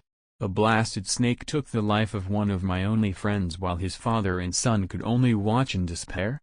That snake, well, wasn't I already planning on studying the calamities, or the 5 threats, closely? One of them has already appeared in front of me and even spit on my face. I'll help the Zoldyks get some closure whilst recovering the piece. Retrieving Zig's body is now on my urgent to-do list. I slowly put my cup back on its tray. If looked upon closely, one might discover a few cracks on its sides. Say, do you guys feel like hunting today? I said as a few veins became visible on my forehead. The Zoldyks looked surprised by my suggestion. Maha narrowed his eyes in extreme hatred. Always. Good thing we have a mountain in our backyard. Zeno matched his grandfather's hatred towards that snake. Silva just nodded. He wasn't about to refuse. He respected his elders after all. _POV narration_. Zig's demise had always been a strain on the Zoldyk family's psyche, at least to the older members. They didn't involve any of Silva's children in this endeavor, feeling it would be putting them in danger. Silva's children might be strong, but the enemy they were going against was much more terrifying. They wanted to be sure their lineage could continue through them if something was to happen to the 2 senior members and the current clan head. As for how they felt about losing Zig, Silva didn't have enough time to get too attached to his grandfather. Only a few meetings here and there, but he considered him a strange man, rarely serious and extremely playful. Still, he knew of his grandfather's strength. He was angered by the way things ended up. Zeno was Zig's son and he respected his father greatly. Not being able to do anything about his death was beyond frustrating to the aging assassin. And Maha. He regretted every moment of him allowing Zig to go to the Dark Continent. He had loved Zig, considered him to be the perfect son, maybe a bit more rebellious than most. But he was way more talented than Maha could ever dream to be, the diamond of the Zoldyk family. A majestic flame that Maha thought would guide their family to incomparable heights, only to be snuffed out in a single night. Maha couldn't do anything to save his son. He could still remember the grim hateful night clearly. Upon meeting the Hellbell, Zig was affected by its mind-altering abilities. He started saying strange things, his movements became strained. And eventually, he came to be. He looked his father in the eye and said, "I'm sorry," as he stabbed his own heart out in an instant. Maha wasn't fast enough to do anything. He could only watch in despair as the snake coiled around his son's body. He tried to get the snake to leave, only to get bit in the process. He only survived due to his abnormal poison resistance. Later, he learned why his son had done such a thing. The Hellbell had caused the army of a country to annihilate itself through infighting. Zig realized his mind was getting twisted. In the seconds he managed to regain control, he did his best to protect his father and family, by taking his own life to avoid going on a spree. Maha, Zeno and Silva tried repeatedly to retrieve Zig's remains. To no avail, they couldn't get too close to the Hellbell without having to engage it. And they weren't immune to its mind-altering abilities. They tried fighting it multiple times, only to barely escape with their lives. But with Ashton here, the three Zoldyks realized this might be their chance. Together, they stood a chance. They knew of Ashton's strength. Maha losing his arm whilst fighting his took the entire family by surprise, at least the ones that knew about it anyway. The ancient assassin refused to reattach it, saying it would serve as a good reminder of his lacking capabilities. Even with a missing arm, his strength didn't decrease much. What made him weaker, however, was the greatest enemy of man, time. He grew older and older, now he was way past his prime, yet still one of the strongest men in the world. Zeno was not as strong as Maha, but he was no pushover. He could stand against many of the strongest and even hold them back. Winning head-on confrontation was still questionable though. As for Silva, he was already in his prime, and he was as strong as his father, Zeno. Maybe a bit stronger, as he had more strength to spare and his young bones didn't take as much. And the three of them, alongside Ashton, undisputedly the strongest man alive, knew the time to retrieve their fallen kin had come. _POV Ashton_. What exactly is the plan though? Asked Zeno, a bit curious. He's probably thinking of ways to approach this threat. After all, getting too close to it will make you vulnerable to its abilities. Even if we are strong in body, we are still human. Will we be able to resist the beast's mind-breaking attack? Is probably their train of thought. I will go first and attract its attention. After that, just go with the flow, I said with a great amount of confidence in my voice. They all looked at each other, then nodded. Well then, let's not waste any more time, said Mahan as he got up, clenched his only fist and cracked his neck.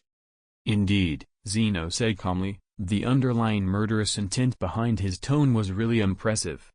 Silva was a lot more silent, he just got up and looked at the three of us. And like that, the most powerful hunting party in human history was formed. _POV narration _ The four of them made their way towards the back of the mountain. The Hellbell had made its territory exactly at the summit, just like Maha had explained. That meant that they could fight it without making too much of a fuss. It was quite far from the family home, therefore the assassins had an easy time hiding this from the younger members of the family. The four of them were nearing its territory. And just like they had planned, Ashton was to go first and capture its attention whilst the three assassins attacked it by surprise. Ashton hadn't told them yet, but he was doing this because he wanted the Hellbell to focus its mind-altering abilities on him. If he did, the Zoldyks wouldn't have accepted this plan so easily. After all, if Ashton was to be driven mad they would surely die. But the old scientist wasn't one to let himself be influenced by others. _POV Ashton_. This snake seems to have taken quite a bit of land for itself. This forest makes for a nice stage. I spread my Hatsu into everything I came by, just in preparation. I doubt the Hellbell only has one powerful ability. Its poison is also probably more than I can handle, so I'll have to be cautious about that too. After a while, I could see it. It was exactly as Maha and the books had described it. A snake with two tails. A strange bell-looking black blob around its neck area. Wasn't extremely big in length, one of its tails were wrapped around a tree while the other was clutching a skeleton wearing a familiar set of clothes. Even after all this time, it still hasn't let go of Zig's remains. What a strange creature, it has no reason to keep holding on to it. Or does it? It probably realized that this would bring more prey in its territory, so it decided to keep it close to itself. The Hellbell is a highly intelligent species, at least it seems so. A calamity in general usually isn't a mindless beast. Still, why didn't it try to change its territory at all? Are they truly this territorial? To the point where they'd stand in the same spot for years? I took a few steps closer. I could hear a soothing bell chime, my mind being filled with murderous thoughts. I guess this is its fabled most powerful ability. Well, unfortunately for it, it won't have much of an effect on me. I am already filled with murderous intent enough to drive a lesser man mad. This isn't even enough to affect me slightly. Still, to think Zig was felled by this. It's probably because he was caught off guard. Those thoughts crept into his mind and wrestled for control. I couldn't help but clench my fist and wait.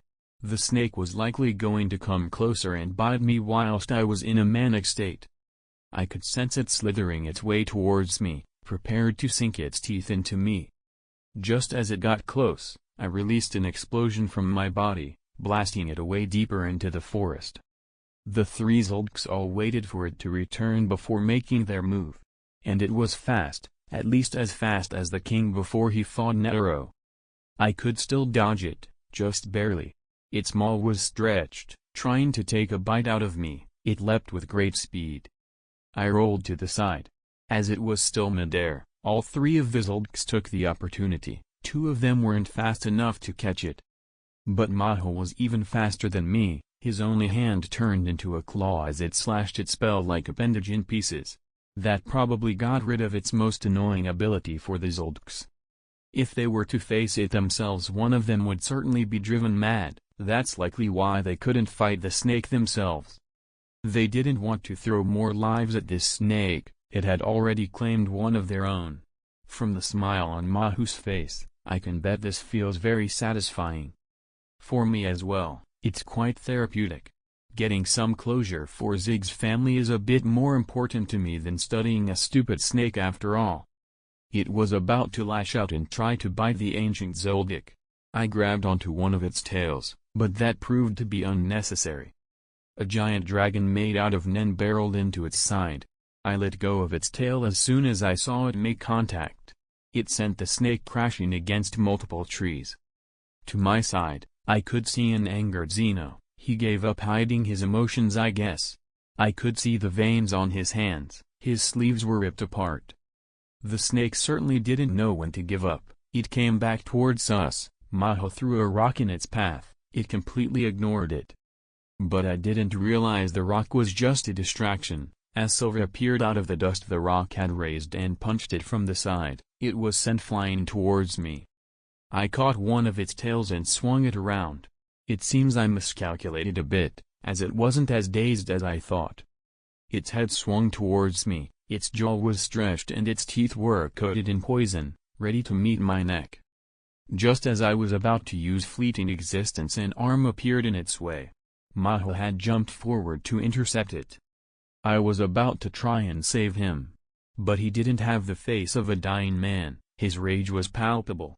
I could see it boiling in his eyes. As the snake bit into his arm, the ancient assassin didn't even flinch. But something else happened, his hand was covered in veins as he flexed his muscles.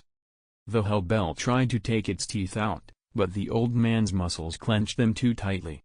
The poison won't be able to kill this man. The snake tried to coil its tails around the old man. One of my hands turned into a claw as I took off one of its tails. Zeno and Silva both took out the other. The tails were tough to cut off, the two of them still managed with a few repeated slashes. And just like that, all that was left out of the snake was a head that was stuck onto Mahu's arm. The hunt was over. _POV Ashton_.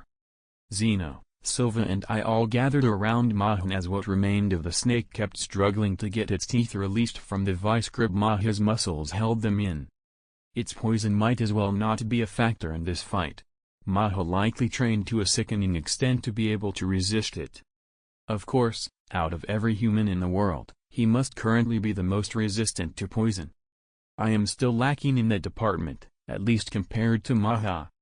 I think it's only reasonable you get the finishing blow, I said to Maha. He was looking at the snake intently.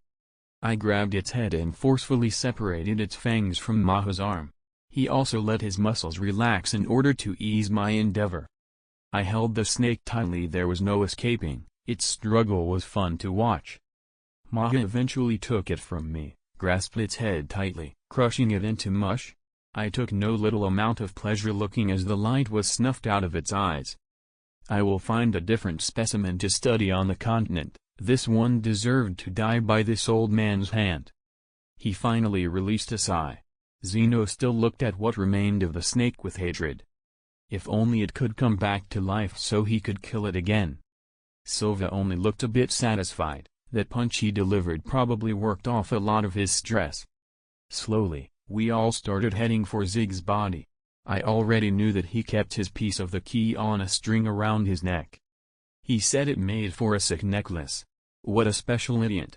I kind of miss his cheerful attitude. He was the upbeat one of the group, Netero was the muscle head, and Lin was the scared cat. I was the old guide taking them through the most treacherous of places with ease. Although, they became my guides after we left my homeland. This fight was a bit easier than I thought it would be. And, maybe this thought jinxed what happened next. As we approached Zig's remains, I could hear a distinct belt chime. I quickly released a powerful explosion and sent the 3 Zoldyks flying away. In front of me, 3 different snakes stood on top of the tree Zig's body was resting under. Something I hoped wouldn't happen. Even worse, one of them seems to be just as big as the tree itself. Its tails were coiled around 2 different trees. This is a specimen that hasn't been observed before, growing in what is technically the backyard of the Zoldyk family. I can only hope my explosion sent the Zoldyks back far enough to avoid their thinking getting altered. Still, am I even safe from 3 hellbells at once? Well, the short answer is, of course. The Ant King grew too strong too fast. You can't even begin to compare these grass snakes to a king. Mryum. He may not be the first opponent able to beat me around with ease. But he was the youngest by far. He was a newborn when he fought against me. Not even 2 months old.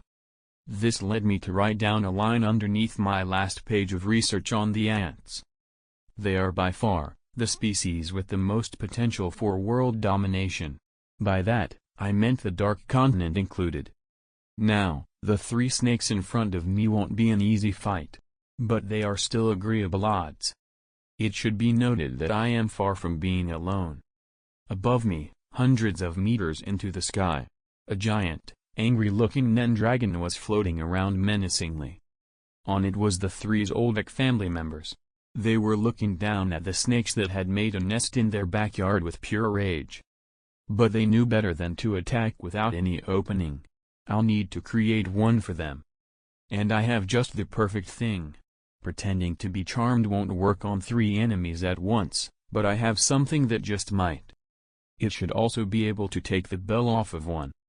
I picked up a small stone from the ground and harmlessly threw it towards one of the smaller snakes. The big one looked a bit too tough to be taken out with a simple explosion. The snake didn't react much, even flicking the stone with its tongue in curiosity, until it exploded and burst its spell to pieces. I couldn't use a powerful explosion due to them being too close to Zig's body, but the dust this raised was more than enough. The Zoldyks closed in on the snakes like hawks to a pack of mice. Zeno took the smaller one, a rain of dragons swooping in, pulverizing it in seconds. The dragons weren't directed at the ground, it seems he didn't want to harm his father's remains. This also meant that we were now going all out. Not playing around to prolong the suffering of a single snake. We now had an entire family of snakes to slaughter. Silva crushed the other small snake, the one I exploded, under his fist. performing a perfect superhero landing and a crater big enough to fit both the crushed snake and himself. Maha, the strongest of the three, decided to take out the bell of the strongest one. Killing it in just one blow might be more of a pipe dream, honestly. Even the usually unguarded bell seems to be covered in thick scales and skin. But the old assassin knew what he was doing. Using his entire body as a whip, he slapped his claw on the bell so hard that he pierced it almost instantly, ruining its greatest weapon against him and his family. All of that was done at the same time. It was difficult to follow even to me. This is why they almost killed me a few times. Perfect coordination and extremely swift movements. Maha quickly jumped away from the bigger snake, which I can only assume is the mother in this case, and came to my side, his aura flaring up to match his anger. Zeno also jumped away from the snake, preemptively dodging a tail that came crashing down in his previous location. Small dragons danced around him, all in different sizes. 2 of them covered each of his hands as he took his stance. Silva was not going to let himself go unnoticed either. His aura started forming 2 large spheres of Nen. They were volatile, probably explosive too. This fight won't be too difficult now that I think about it. _POV Ashton _ The 4 of us were all locked on the giant snake. Silva kept charging his energy spheres endlessly, waiting for the snake to get far away enough from Zig. One of Zeno's dragons carried him back into the clouds just so he could get a clearer view of the site. It's quite clear that the snake realized we didn't want to attack it there, because it didn't move to follow any of us. So we need to lead it properly. I looked at Maha. A silent understanding was formed between us. I used an explosion to dash towards the snake at breakneck speeds.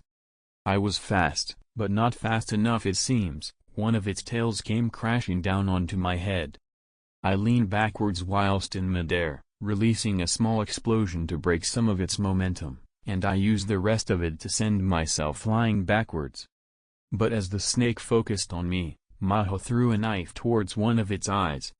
Or tried to anyway. It managed to close it in time. The knife remained stuck in its thick-scaled skin.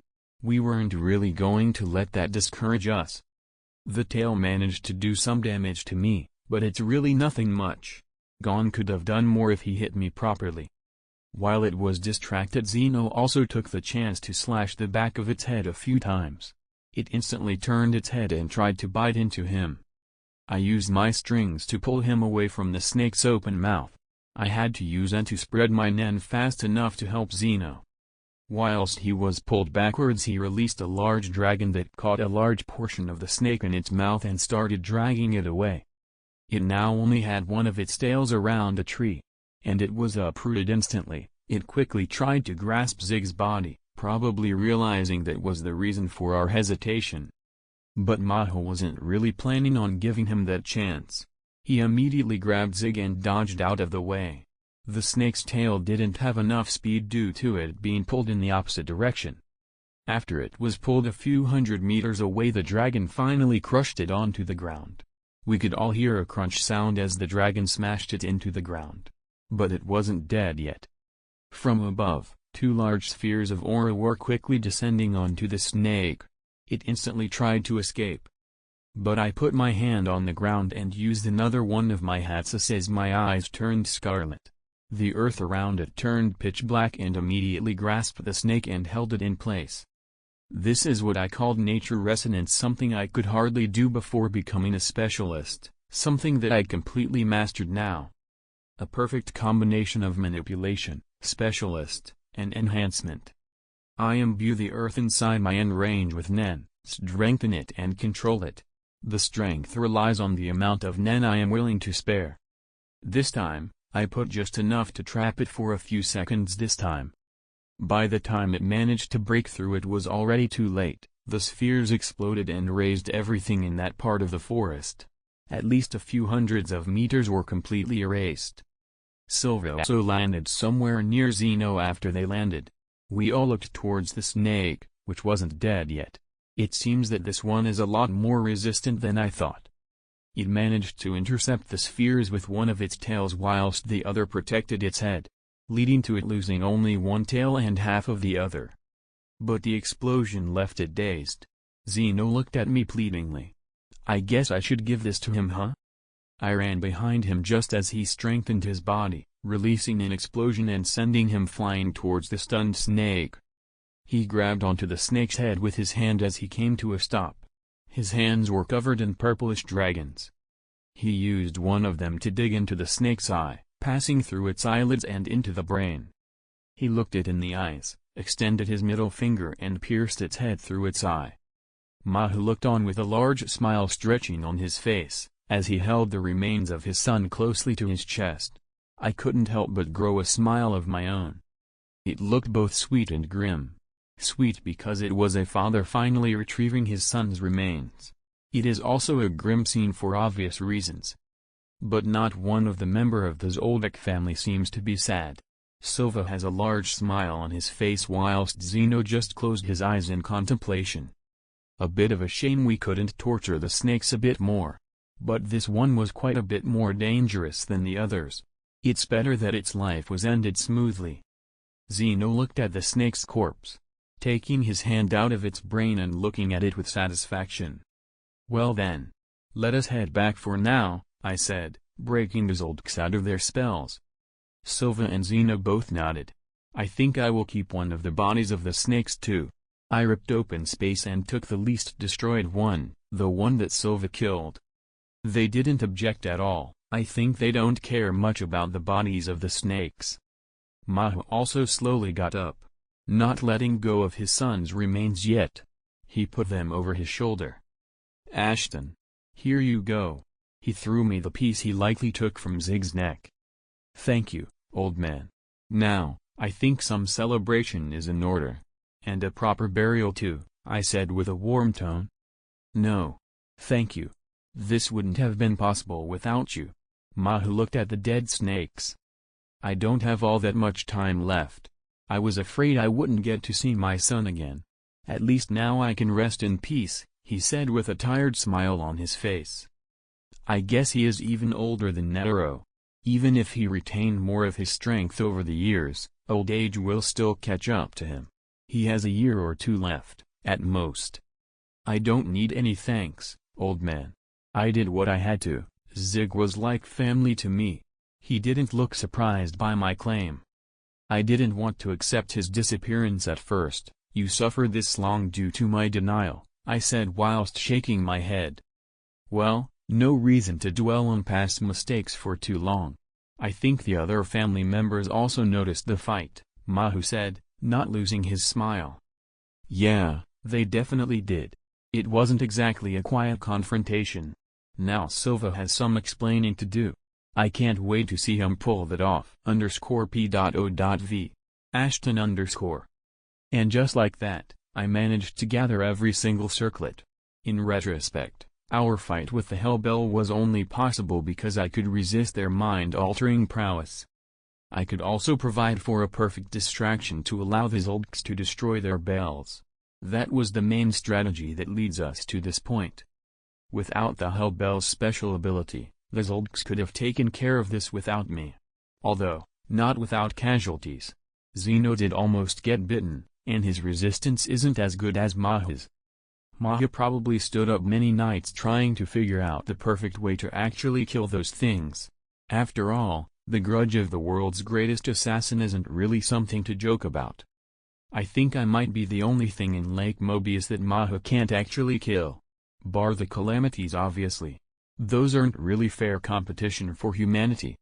Hell, without the relics, I wouldn't have survived living in the Dark Continent after everyone went mad.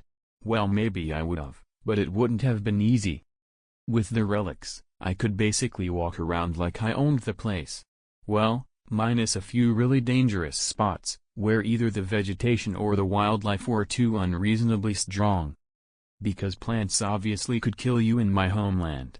Although most only reacted if you tried to do something funny. Some had a poisonous aura around them, it was so powerful it basically made them untouchable. Well, enough reminiscing about the dangers in my homeland. The Hellbell's special ability was much stronger than I had expected. No wonder Zig was affected so thoroughly. He also didn't know how to escape its control. So he did the best thing he could have thought of at the time. Protected his family in the process. After all, if Zig went on a rampage, even Maha in his prime wouldn't have been able to stop it. Still, if only he thought of fleeing the scene at the time. Or maybe his mind was too clouded in murderous intent, so he decided to direct it all to himself instead of those around him. At least I finally found out what happened to him. I always hoped that everything was fine and that he just got bored of us. I knew just how unlikely that was, but I was also trying my best to distance myself from everyone at the time. Seeing them all grow older was affecting me. Now I've matured a bit, I realized that distancing myself only exacerbated problems. It also almost ruined whatever relationship I had with Lin. Thankfully, she didn't blame me in any way. Netero probably made sure to maintain her friendship with me. The same way he always gave me news about her, in hopes that I would finally arrange a group meeting. Really? I have always been a shitty friend, huh? At least Maha doesn't blame me for prolonging his suffering. Zeno and Silva also seem to be fine with it. They are all mature enough to understand that maybe I had other problems. Even if all I did was drown myself in whatever research I could find. It's already too late to think about those things. Regret is a sickening feeling, and it comes in waves, the tide's only getting stronger and stronger the more you dwell on the past. Whilst I was pondering, the four of us managed to reach the top of the mountain again. We had walked all the way here in silence.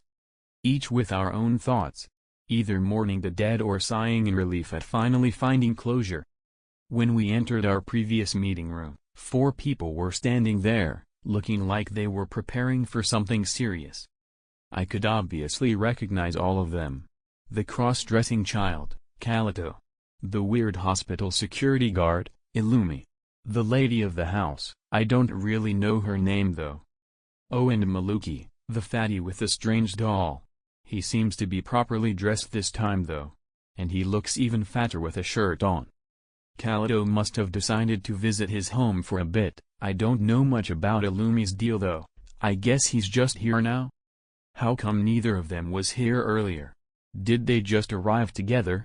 That's the most likely answer. Why do I suddenly care about their whereabouts? I'm probably just trying to distract myself with useless matters. Greetings. I waved my hand with a bit of grace. They didn't really react much to me, except for Kalito, who seemed pretty happy behind his cold mask.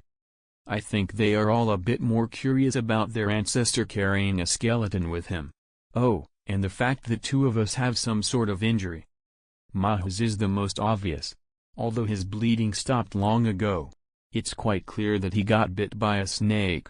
Especially to a family of this nature. Father. What happened? Asked Illumi, looking quite angry. I guess he thinks someone attacked us or something. He won't really make the mistake of thinking we fought each other, although that would be a bit more entertaining. Silva decided to seat everyone down and give them the truth. Now that the Hellbells were dead, there was no reason for them to hide this matter anymore. Most of them seemed surprised about this entire part of their family's history they had no idea about. Silva didn't get into too much detail about how strong the Hellbells were, but it was still enough to make the rest of the family understand why they would keep it hidden. Although the lady of the house didn't look pleased with all of this being kept from her. Although, only me and Maha realized that, this lady is pretty good at hiding her emotions. Maha and I also spoke for a bit whilst Silva was giving his speech. He had already sat Zig's remains onto one of the chairs. One nearest to him in fact. During our talk, I learned a bit more about the things he went through to prepare for killing the Hellbell. Apparently, whenever he scouted the place, only one of them were present. He said he doesn't realize where the others came from. The smaller ones might have hidden in the bark of the trees, but the larger one would have been hard to miss if it was above ground. Which lead us to think about it building itself an underground nest. It sounds like a logical conclusion, but not enough is known about the Hellbell to make such assumptions. The realization prompted us to go back to the scene. We searched around for a bit in order to find the hole. We managed to find and destroy all of the eggs in the nest, preventing any more hellbells from growing in the Zoldyck mountain range. I also decided to spend the night at the Zoldyck mansion. Mainly because it's late and I want to rest for a bit before setting off on another trip back to my laboratory. But I wasn't expecting to receive a visitor in the middle of the night. _POV Ashton_. Relaxing in my bed is usually my favorite activity, well except for killing annoying things and people. Oh, and researching interesting things. But my relaxation was rudely interrupted by a rude visitor. I mean, I am technically the guest in this house, and it is one filled with assassins. If Zig was among them he'd certainly try to assassinate me, just to see if I've been keeping up with my training. And, I obviously haven't been slacking off all that much since I can notice this person skulking around my room. It's not exactly an unfamiliar presence either. The hospital security guard, Illumi, seems to want to settle his grudge with me one way or another. Silva didn't tell them of my relationship with their family. He just said that they hired me to help with the snake situation. Although, the more perceptive of the family might have noticed a few things. Like me and Mahu speaking casually and the two of us going out in the middle of the night for a walk. I guess this guy wasn't really paying attention to the situation all that much.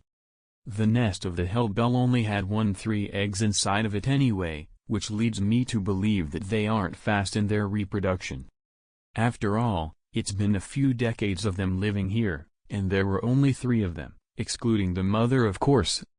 I learned a lot of things about this calamity whilst fighting alongside the Zoldks. 1. It's fast, to the point where its speed is similar to that of Netero's attacks. That's no small feat. Although I can surpass that speed in a straight line, I have little control over it. The snake seemed to be able to perfectly maneuver itself around. 2nd, its mind-altering special ability is quite similar to the way those eyes in the abyss affected my psyche, although to a much lesser degree. Still, the reason I could resist them so easily is due to those eyes. If I didn't already experience something worse, the snake spell would have likely affected me a bit more, at least clouding my thoughts and dampening my reflexes. Their poison is also quite strong, a lot stronger than any other being in Lake Mobius, making them a powerful predator even without their bells. But, if I were to classify their threat level, it would be far below that of the king. It's quite easy to choose really. I took a straight hit from both, the king broke several of my bones and the snake barely left me with a few bruises. Even if I now have more Nen to protect myself with, I didn't even use Ken at full capacity. The snake was simply weaker, in both speed and strength. The king's ability seemed to revolve around devouring the strength of others. If he found and ate the calamities he would become a god. That's something I find both creepy and exciting. But still, the king died, so he doesn't matter anymore. Oh yeah. Illumi. I almost forgot about him. To think he had the guts to actually enter my room too. He is currently standing over me as I expertly pretend to be asleep. I just want to see what he's up to really. I'm not going to kill him anyway. That would be like spitting into Silva's face and rubbing it in his eyes. He took out that odd nail that he tried to use on me back at the hospital. I think his intended target is my forehead. I remember seeing some of the staff in the hospital with the same nail in their heads. They were robotic in their mannerisms. If I'm not mistaken, his ability has something to do with manipulation, so inserting an object into me isn't just to kill me. I grabbed his arm, just a few millimeters before the tip of the needle touched my forehead. That's quite rude of you. I'm supposed to be a guest here. I don't know what he was startled by the most, the calm in my voice or the fact that I caught him, again. This is the 2nd time he's tried to put a nail in me after all. I guess he fell for me acting asleep. I don't blame him. I can stop my heart instantly with no repercussion. Faking a sleep state isn't even challenging. He didn't respond verbally, his other hand was already trying to pierce my chest. I guess he doesn't want me to live if he can't control me. He used so much force that his fingers broke on my chest, as I flared up my Ken at full capacity out of frustration. As I said, I think I could block a hit from the king in this state, One of Silva's kids won't even be able to pierce my skin. Illumi quickly jumped backwards, probably thinking I'd attack him after his stunt. Although I don't feel up to it today. Maybe if I was less melancholic after finding out about Zig's fate I'd be more inclined to kill him. After all, I don't care that much about Silva's face. Well, at least not enough to let one of his snotty brats harm my life. Although, to say that I am in any danger would be a bit of an exaggeration. Illumi looked quite horrified by the fact that he just injured his claws on my chest. I guess he's been taught the assassin way of running away from confrontation against stronger opponents. Illumi turned around and bolted out of the room. A true survival technique that has helped the Zoldyck family countless times. Zig would be proud. His running away technique was much more advanced than this. He could escape from a prank gone wrong in seconds. Oh well, Illumi is likely expecting me to follow him and at least attempt to kill him. But I feel like sleeping for now, so I'll let his fear fester a bit before meeting him at breakfast tomorrow. _POV Ashton_. For breakfast we didn't have anything too fancy. Poison pancakes are always tasty with syrup. Mahia and Zeno were also there. Today, they will be properly burying Zig. And I won't stay around to see it. I already overstayed my welcome long enough. Illumi didn't say anything about his little mess-up yesterday night. I also forgot to bother about it all that much. I did like seeing him be awkward in his own way. It was amusing enough. But my departure was something they expected. Mahia bid me farewell and thanked me one last time. I don't think we will ever be able to meet again. Thank you, for everything, were his exact words. And, to be fair, he stuck around much longer than any human ever could. His long life was probably out of pure hatred towards those snakes. He survived with the hope that he would see their heads on a platter one day. He is at least 10 years older than Netero. The only person that could top that is Don Freaks if he's even alive still. Now, he's completed his objective. His only reason now is to see his family prosper, even more, to observe the next generations silently. After all, Silva does have 5 times as many children as every one of his predecessors. And 2 of them are highly talented. Namely, Kalito and Killua, who are both extremely young Nen users. Zig would be proud. Or he would laugh at them for not learning about Nen sooner. It's hard to say with him. He did find out about Nen at around 7 years of age, which is even better than me. Well, I was technically stranded in a strange place where no one could teach me anything. The only being that taught me how to manipulate Nen properly was my teacher. And I only met him after a dozen or so years. I was around 17 then. I already knew about Nen, finding it out by myself at the age of 8, and trying my best to develop moves using it. Details of what happened back then can be a bit blurry. But I can't really complain much. I remember teacher saying I was pretty average, but it seems that humans would consider me a 1 in a million genius. It's quite obvious that the Dark Continent would have different standards of strength, as most species there could cause the downfall of the human race.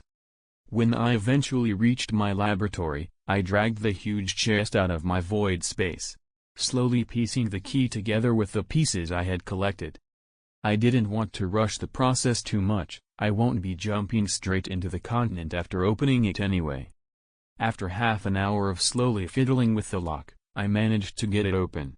An old air came out of the box as if I just opened the door to a dusted-over library. These relics are ancient after all. I don't even know what civilization lived on the Dark Continent in the past, because the beasts there wouldn't have been able to build such complicated items. The Chimera ants only became able to do similar things because they devoured humans. So they don't count. Inside the chest, I could see my old pair of gauntlets. The Gauntlets of Nath, an artifact that allowed me to strengthen my own body with Nen to a much more focused degree, disregarding any Nen compatibility. They also allowed my Nen to travel smoothly. It allowed me to completely bypass the pacifist condition of my parasitic explosion. After all, in the Dark Continent waiting for your enemy to attack first is like asking for death. Near them was my most favorite book. the compendium of the Wild Hunt Woden's diary. It was an endless book that collected information about the world's beasts in real time. The book didn't look large, but the more pages you cross, the more appear. It only shows the species that are currently still alive. The chimera ants weren't on the book the last time I read it. But a lot can happen in a century. Besides those two, there are many trinkets with varying abilities and useful attributes. Some granted me protection from poison, others from physical damage. In the box, among the varying powerful relics, I could see a familiar pair of beads. The 1000 bead mala, a small-looking bracelet that Netero managed to get his hands on whilst traveling with me. It made his prayer 100 times stronger. It was obviously named by him. It could grow larger or smaller depending on the user's wishes. At some point, the prayer beads would separate and multiply, turning into a bead necklace for his 100-type Guanyin Bodhisattva. That would circle around the body of the statue and crush his enemies while he used his hands. I could also see Lin's trinket here. Yukonamitama's field, a small ring with a strange inscription on it. The ring greatly strengthened her end's range. It also added different effects to it depending on the seasons. Summer was quite deadly, turning all of the targets into fertilizer for more life to grow. It took a lot of Nen to use though, so she could only use it in emergencies. Running out of Nen on the Dark Continent after everything went mad was as good as being dead. And finally, Zig's relic. Yama's nail, a small dagger. Everything even scratched by it would die instantly, at the cost of an appropriate amount of Nen, of course. The strongest the target, the greater the price. If you run out of Nen, you would need to use your own vitality to appease the god of death, lest the relic decides you are unworthy of its prowess. These things aren't exactly sentient. But they aren't mere objects either, they are obviously somewhat animated. I could see some of them wriggle around a bit. Seeing all of these artifacts makes me feel safe. But I know that even with them I can't really be careless. Yama's nail is more of a trump card than anything, no matter how strong it sounds. And being reliant on it would make you weaker in the end. Zig knew better than to be too excited about it. He didn't hesitate at all to seal it away, even if it was the perfect weapon for an assassin. Netero didn't care much about his relic. Even though he named it himself. He said it just didn't feel like his own strength. And Lin only liked hers because it helped her survive. Overall, these relics are all overwhelmingly powerful, especially in the hands of someone with an unbelievably large amount of Nen. Now, I'll just clean them a bit and start the next part of my departure plan. _POV Ashton_. After cleaning up my old equipment, I needed to make a proper training plan for my little ant subordinate. She has yet to develop a personality. But that is only because I kept her inside the void space. She didn't have enough time to do much of anything. I only took her out for 1 hour at most to look for any sign of the king's body. Which we didn't find, a completely expected outcome. An explosion capable of raising 100 kilometers in seconds wouldn't leave a body behind. The reason for the need for training is that I plan on having Pedo tag along with me in my journey. It's quite regretful that I have to teach her all of the basics again. After she regains her personality, acting on instincts will become harder and harder. This means that she also won't be able to use Nen instinctively anymore. But that's fine too. It's not like she can use any actual techniques, so I'll have to teach her those too. So much trouble for a single ant. But it is worth it.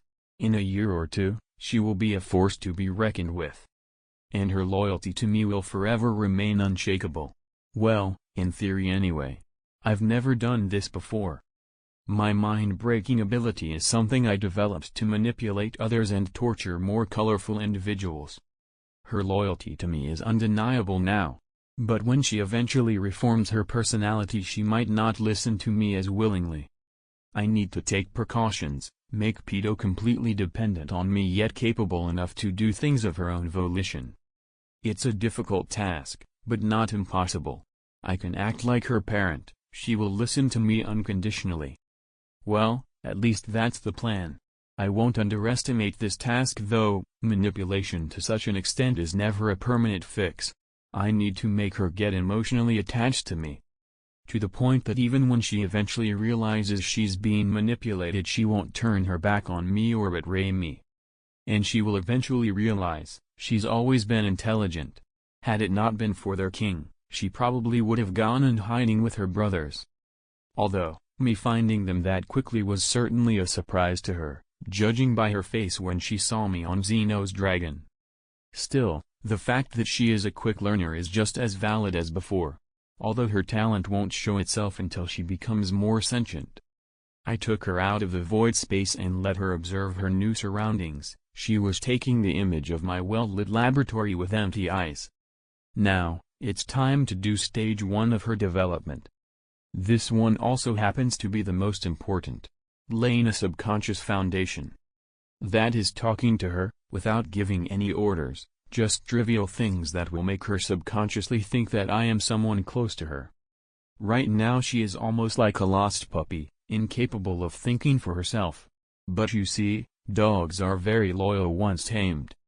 She understands my words and commands, but she can't speak. It took quite some time for her to not be so robotic. A month passed and she finally seemed to show some basic emotions, like happiness when fed or patted, or sadness when I raised my tone at her for doing something stupid. 10. It's like disciplining a pet. The only difference is that I make an effort to show her more love than I would a pet.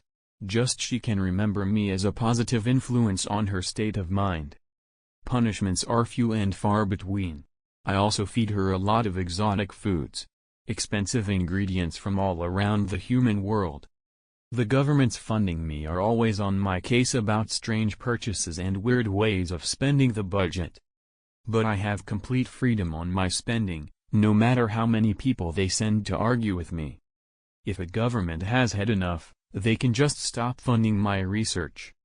But they will run the risk of being left behind in the race for supreme power all human countries seem to be secretly holding. That's the reason why so many people want me dead, even though they are funding my laboratory. I am like a thorn in their side. But cutting contact with me would mean losing to the other nations. Therefore, they choose to try and assassinate me from time to time. It's never successful. The Zoldyks consider me a no-go and any other assassin just doesn't stand a chance. So, they are stuck in this strange loop. They try more and more to get rid of me. All until I get mad, track down the culprit and they get suicided or have their minds broken. They always try to order me around, give deadlines. But deep down, they know they have no power over me and my operations. I don't own just this little laboratory in the middle of nowhere. I created dozens of research facilities across Lake Mobius. I am both the owner and the head researcher of an entire chain, although I spend most of my time in my secret laboratory. I just leave someone in charge and pay him twice the salary. No need to be stingy if it's not my money. Well, most workers are assigned by the government's funding me anyway. So every day there is a clash of petty egos.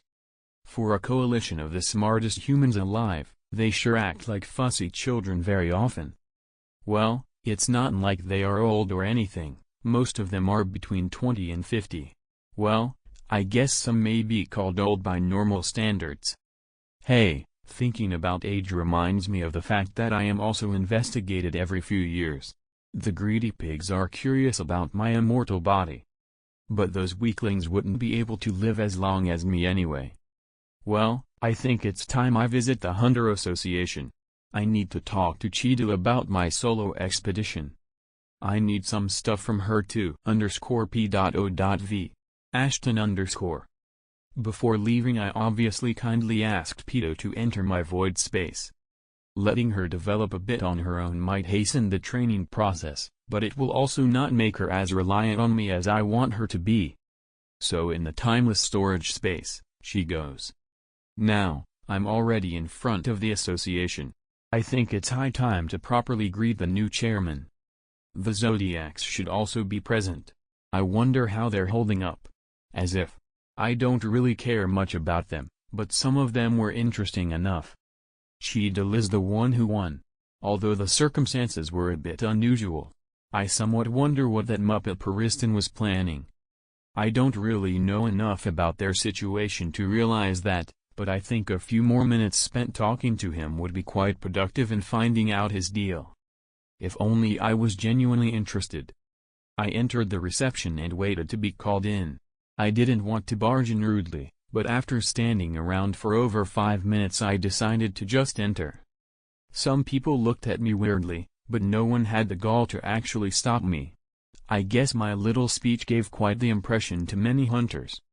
I was nearing the chairman's office when I started hearing shouting and loud angry banter coming straight from the meeting room in the path. Netero was not one to enter arguments with people he didn't like, he was always a bit more direct with his critics. So the new chairman is probably a bit different. But people like Netero aren't really easy to find, I guess. And what are we even supposed to do? Cheeto's voice sounded both desperate and angry through the oak door in front of me. What else can we do? They fucking betrayed us, screamed a voice I don't really recognize. To think Pariston had the guts to pull off this type of stunt. And Jing too. Another one, this one sounding more tired and frustrated than angry. Why would you disrespect your father's wishes to this extent? This time, Cheeto's voice took a bit of a grave tone. She must be quite saddened by whatever's happening in there. I wonder if I should let them calm down a bit. I'll listen a bit more. Isaac was just a foolish old man. He thought he could keep mankind away from advancing if he forbid us from going to the Dark Continent. I don't know who this guy is, but I am probably not going to like him. I wonder what method I should use to kill him. This is always a good train of thought to have when dealing with annoying people. It saves you the trouble of thinking when in mid-torture. But he couldn't keep us here forever. Humanity will flourish one way or another. Okay, his voice is starting to irritate me. I kicked the door open with the grace of an alcoholic elephant and walked into the room. Everyone was staring wide-eyed at me like I just did something wrong. As if I would care about this place being important in any way. It's just a blasted meeting room. I probably lived longer than this city for God's sake. One of the Zodiacs was about to start shouting at me. But Cheeto reacted quickly enough. Hey Ashton? What are you doing here? Don't tell me you were part of this too. I could see her clenching her fists in anger. Dunno what you're talking about. I've just been away for a month and the situation went to shit instantly. My response surprised the people in the room a bit. Cheeto lowered her head in shame. So, what's with that clown? I asked, my gaze settling on a black-bearded middle-aged man with 2 cross scars on his face. He scoffed a bit at me. To think you'd actually have a random hunter insult me like this. I think this is a bit shameful of a situation for the association. If random people can just enter the meeting room of the Zodi. Beyond. Please stop. Oh, the chairman pleading someone to stop isn't a good look. But I guess she's just being affected by the atmosphere. _P.O.V. Narration _ What? I, the son of the late chairman, am being insulted by a man that just barged into our meeting room. This is unacceptable, Beyond continued with fire in his belly and satisfaction in his eyes. He had been captured for planning another expedition to the Dark Continent behind the back of the Association and the world governments. But he wasn't worried at all, and now, another opportunity arose. The appearance of the lab-coated stranger that had entered the room unannounced gave him an opportunity to bring more of the Zodiacs to his side. He could see it in their eyes. They didn't like the lackluster response their chairman had given to the unannounced guest. Using his father as leverage worked well with people that were extremely loyal to his father. Even if I am a prisoner, my father wouldn't be pleased if an idiot started treating me like this out of nowhere. But, without realizing it, he had made the most severe mistake possible. He had completely disregarded the ordinary-looking person that had just barged in. If Pariston Hill was present, he would heavily advise the expedition leader to run as far away as possible. The scientist had been called an idiot by his enemies in the past. While not often, it wasn't uncommon for an enemy to try to insult you. But seeing his friend's spoiled brat insult him, he snapped. "Shut up. Not even your father spoke to me with that much disrespect. Even when we were joking around. The scientist's murderous intent shut him up instantly. The entire room was taken aback instantly. Some pulling back in their seats. The cold feeling they had, the hairs on their body stand up, as their skin was trembling. They could see the flowers in some pots wither and die in the corner. The green leaves shriveling in fear as Ashton's murderous intent suffocated everyone present slowly. It wasn't that he was stopping them from breathing, but they were too afraid to make even the slightest movement. And beyond, who was the target of that immeasurable hate, was sweating heavily, as the scientist appeared in front of him and stared him in the eye. Beyond had been to the Dark Continent before. He had seen how powerful some monsters were. He knew fear. This was a seemingly normal person that he thought was just an office employee. And he turned out to be a dreadful monster of the same caliber as the ones in the Dark Continent. Nay, even worse, at least those were honest about their intentions. He knew what to expect. The eyes of the scientist were even scarier than his intent. Bloodshot, empty, there was no anger, no frustration. He had expected to see some emotion in those eyes, but seeing them empty was much worse. It was as if he was a small ant, trying to provoke a tiger. He loudly gulped, breaking the silence in the room, as Ashton's intent seemed to disappear instantly. His eyes became normal, a cheerful smile stretched on his lips, as he pulled a chair and sat down. So, anyone care to explain the situation? His calm and cheerful voice made the Zodiacs fear him even more. It was as if they were talking to two different people. And both were just as frightening. In his effort to lighten the situation, he had made everyone fear him, a classic blunder for the old scientist. Well, not everyone feared him, but that's not important. _POV Ashton_. I might have gone a bit overboard. Seeing Netero's spawn disrespect me like that made me flip.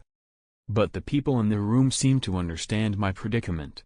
Either that or they just don't want to argue with me. Smokey also barged in to check what was happening. I guess quite a few people were alerted by my hiccup. He seemed quite shocked to see me. Ashton? What is someone like you doing here? Well, I obviously came to visit. How have you been? I decided that starting a casual conversation might be a good way to calm the Zodiacs down a bit. Oh, I've recovered from my injuries. Today a few good news came too. Nov's disciple survived the meteor. Yep, that's what the explosion was considered. Due to the size of the crater, it's said that a large rock fell from space, somehow undetected, and crashed somewhere in the middle of it. That's joyous news. The events of that day were already tragic enough. How is she holding up? I continued the conversation casually. Oh, she's fine.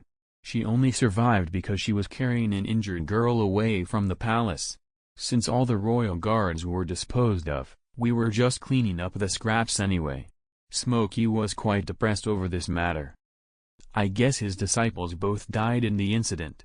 One might be my fault, but hey, I'm not about to actually tell him that. Either way, my conversation seems to have given the Zodiacs some time to process what just happened. My overreaction doesn't seem to bother Cheetah all that much, well, not in a bad way. Why does she almost have stars in her eyes when looking at me? I'm starting to think this lady might be willing to help me with my little expedition. You see, the association has a few tricks up its sleeves.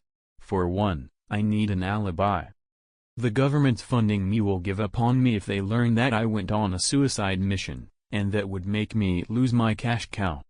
So I need to be as transparent as possible and a good relationship with the chairman of the association to gain an out on a mission status.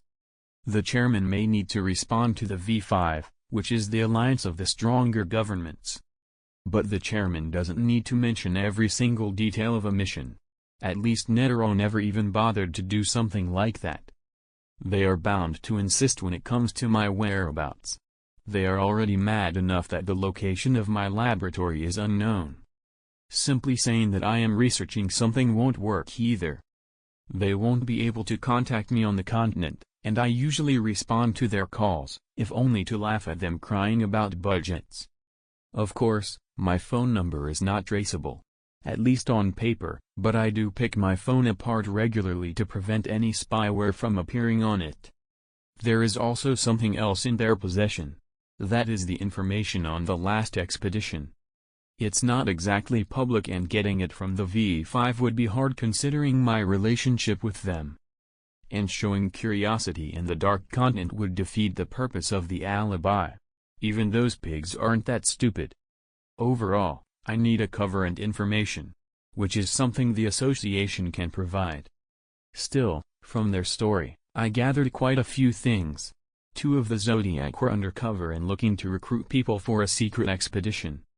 The expedition is planned out by Beyond Netero, who is also my good friend Isaac Netero's son, who also happens to be the black-bearded nuisance that had the gall to insult both me and his father.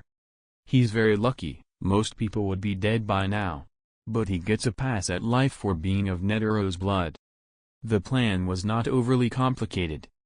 They had snuck in quite a few temporary hunters to organize this expedition properly, meanwhile trying to convince other present hunters to join the expedition.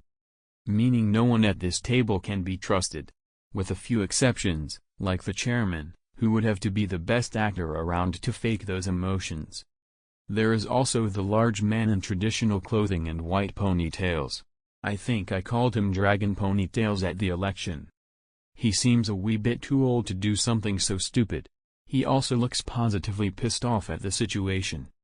He was one of the few people that could somewhat resist reeling back at the residual murderous intent they felt earlier. So, I guess this isn't the best time to ask for a favor. I need to play my cards right.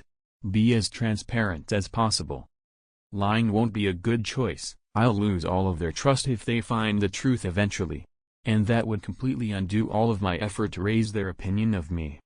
They definitely won't like the idea of a second expedition.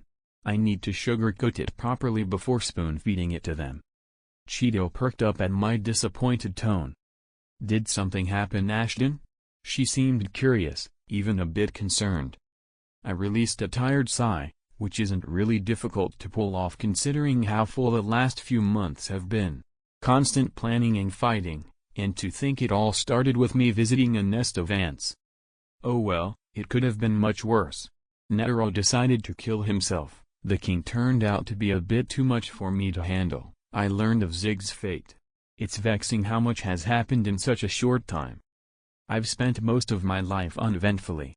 The first part of it was mostly uneventful, with me learning how to use Nen and mostly lazing around and relaxing with the beings of my home. When I eventually reached Lake Mobius, things were a lot more eventful. Conflicts were more prevalent. But it can't really be compared to the last few months. I will have to relax a bit before actually heading for my home.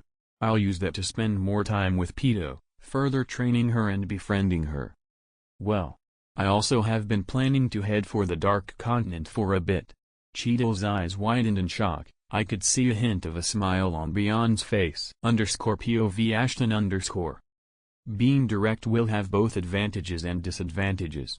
But I was already planning on being direct. I just need to convince them of my reasons. What? You too? Asked a short man wearing yellow clothes. I think he should be the tiger of the Zodiacs. At least that's what he looks like. Although cat would be much more fitting.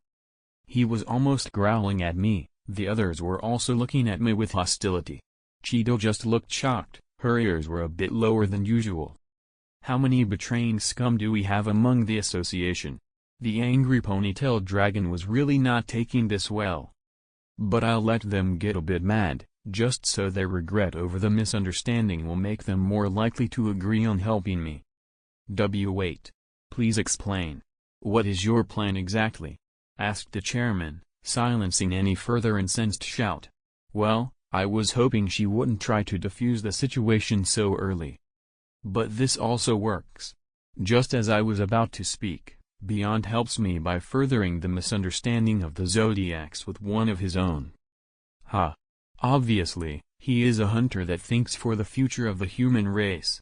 He must have been in the same situation as me when father prohibited hunters from entering expeditions, he said with a knowing smile. He was not going to even attempt to insult me after my previous overreaction. But it seems he still thinks he can use me as a piece. A part of his plan to further his standing and convince the Zodiacs to help him escape and join the expedition. It's not that hard to tell after hearing the entire story. But his shoddy attempt is actually somewhat helping me. Now that I think about it, he really is similar to Netero. He was also arrogant in his youth. The Dark Continent humbled him greatly, but it seems the son didn't take after his father. Beyond has a lot of his father's ego. I don't know what he's got from Lin, but I can't see much of her timid personality in him. Still, Beyond must have gotten lucky in his last expedition, otherwise, he wouldn't want to go back there. Netero and the others didn't have it easy at all, maybe it's because of the route they took. The expedition was killed mostly by disease, so they likely never encountered any of the powerful predators of my homeland. They probably tried to eat something from there or stepped into the diseased marsh.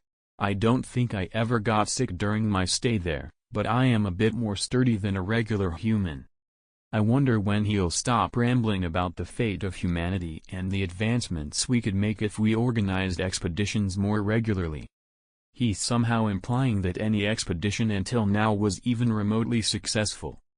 All of them lead to many deaths, and the last expedition didn't even bring a sample of what was wanted back to Lake Mobius. All they did was bring a disease into their homelands.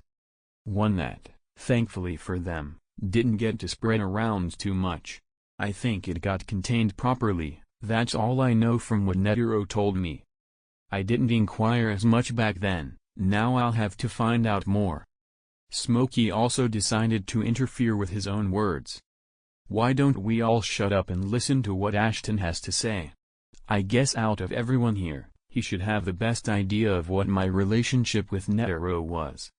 He knew that I wouldn't work something like that behind Netero's back, I'd do it right in his face. So he doesn't even consider me a possible traitor. The room seemed to quiet down instantly. I guess Smokey is quite respected in the association. Beyond wanted to keep going, but a glare from me shut him up instantly. Well, first off, this is a single-man expedition. Not a group of hunters disrespecting the rules of the last chairman. They seemed to perk up at this. Beyond was also completely taken aback. Wait. You plan to go there on your own? Since he also experienced the Dark Continent, he knows that a one-man expedition is basically suicide. Actually, everyone in this room knows that. Cheetah looked horrified at my words. She really took a liking to me. But they don't know what I'm about to tell them. This is more of me returning to my home. Netero and I first met on the Dark Continent. I helped his group thrive in that environment, and I decided to come to Lake Mobius to see what there was to do here. I won't give my actual reason or any information about relics of any kind. But I will have to inform them of my origins in order to further gain their trust. If they believe me, that is. That's impossible. No one would be able to live in that place, screamed Beyond. He seemed to be a lot more surprised than the others. But I could see it in their eyes, this was furthest from what they were expecting. Officially, I was a stowaway, only the four of us knew the truth. But now only me and Lin remain. So it doesn't matter anymore. My words got slower as my expression grew more tired. Wait. How old are you exactly? Asked a girl with orange hair and bunny ears. I think this is the rabbit. As if that wasn't made obvious by her get-up. Well, I lived for quite some time before meeting Netero and the rest. I should at least be older than him, maybe by a bit. I don't want to alienate them by telling them that I am the oldest living human. How come you look so young? This one was asked by none other than Cheetah herself. She didn't seem to be all that surprised by my age reveal. Oh, that's due to my diet while I was living there. A lot of things found there are beneficial to one's vitality. Although the dangers far outweigh the benefits. My words seem to have taken the more greedy ones by surprise. What do you mean? You survived just fine, that means it's possible, right? Asked Tiger Boy, looking around for the agreement of others. Well, I am also much stronger than everyone in this room put together. This argument isn't going to win me any opinion points. But I don't want to have too many people visiting my home so brazenly. They would just litter the beautiful landscape with their bodies. _POV narration_. Everyone in the room looked at the scientist with scorn. After all, they were all at the top of the association when it came to strength. They had all been recognized by the old chairman, which gave them a certain amount of pride. They obviously wouldn't accept such a claim at face value. Even if his killing intent took them by surprise, they understood that he may be stronger than a few of the people present. But his claim sounded outrageous to everyone present. Well, not everyone. Morel knew better than to think the scientist would ever boast in such a boorish way. Besides, he had seen him win against Netero in the past. Even if they weren't going at it seriously, no one could claim to have defeated the old chairman in such a way. After all, if Netero were to say these words, no one would dare to refute them. And Morel considered Ashton to be Netero's match. Still, none of the others had that much insight into this enigma of a man. The only people in the room beside him that didn't react strongly to that statement were Cheetah the Dragon of the Zodiacs. Badabai Gigante. The current chairman was pondering a few things, processing some of what the scientist had said previously. Whilst the other had a gut feeling ever since the first time he had met the lab-coated bipedal monster. His outward appearance didn't give anything away, but that gut feeling coupled with his earlier outburst made the scientist a frightening man in the dragon's eyes. And a first impression is hard to get rid of. The angriest one was Beyond, who thought the scientist's entire story was a lie and a shitty attempt at gaining a pass. And he wasn't entirely wrong. Although Ashton hadn't lied in any way, he left out many details and left them to interpret his words in many places. Like how he said he had been there for a while before Netero's expedition. It was not a lie, it just allowed them to come to their own conclusions. Leaving the truth ambiguous was the best way to go in Ashton's mind. As he had no way of knowing the other party's ability, this was a precaution against any lie-detecting Hatsu. He was being both deceitful and transparent at the same time, a combination that may sound simpler on paper than in practice. Now, it was time for the outrage to ensue. Ashton had said his piece, his tone and mannerisms weren't those of an arrogant miser. He was calm and collected, his words were slow, filled with confidence, but they lacked the demeaning quality of arrogance, which made the reactions of the Zodiacs somewhat mixed. Some were angry. "What? You think you're tough just because you took us by surprise for a bit?" asked the tiger, also named Kanzai, looking at Ashton like he was his worst enemy. Others were just looking at him suspiciously, judging his performance with their eyes and evaluating him in their minds. I am not one to inflate my chest and sing out praises in my own name. I just don't want so many people to die due to my words. The scientist gave a sad sigh. No one interrupted him. You see, everyone in this room can easily perish whilst on the Dark Continent. Only the extremely lucky ones would have a slight chance of survival. Although Ashton wasn't being completely honest, he was still not downplaying the dangers of his homeland. The strength of Beyond and the others here could be comparable to a common predator in his homeland. But the second they run into the more powerful animals, they'd be nothing but tasty food and fertilizer. The Zodiacs didn't take Ashton's words seriously, at least not a lot of them. His explanation only got them even madder than before. "Stop underestimating us!" screamed the angry Kanzai. A yellowish Nen covered his hand as he jumped towards Ashton. A practical demonstration. I see.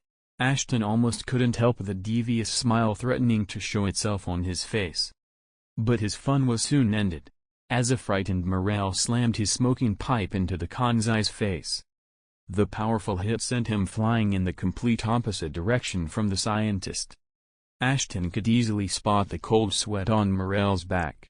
If one looked a bit closer to his face, a suppressed pout was present. Like a child that had just been denied a toy in the store. Ashton wasn't going to kill the short-fused man, but he was going to use him as an example. A humiliating defeat, a victory decided by only one clash. Then Smokehatsu user knew all too well what was about to happen had he not stopped then Hunter's assault. He wasn't close to the scientist, but he had seen enough of him to be able to somewhat read his intentions, at least on a base level. He knew that whatever Ashton was planning, Kanzai wasn't going to end up well. He acted on his instincts when hitting the Zodiac member, and he had saved him the humiliation. "What the hell was that?" asked Kanzai whilst holding his bleeding nose. "No, what the hell were you even trying to do?" Cheetah was angered by her fellow Zodiac's misconduct. I was just trying to show him that we are strong." He seemed to deflate when faced with the angry chairman. "Your behavior is reprehensible. Even if his words didn't please you, his intentions are good," Badobai said in a sagely manner. Beyond was strangely silent during this entire argument. His gaze was fixated on Ashton the entire time, his eyes turning wider as he came to a realization. Wait.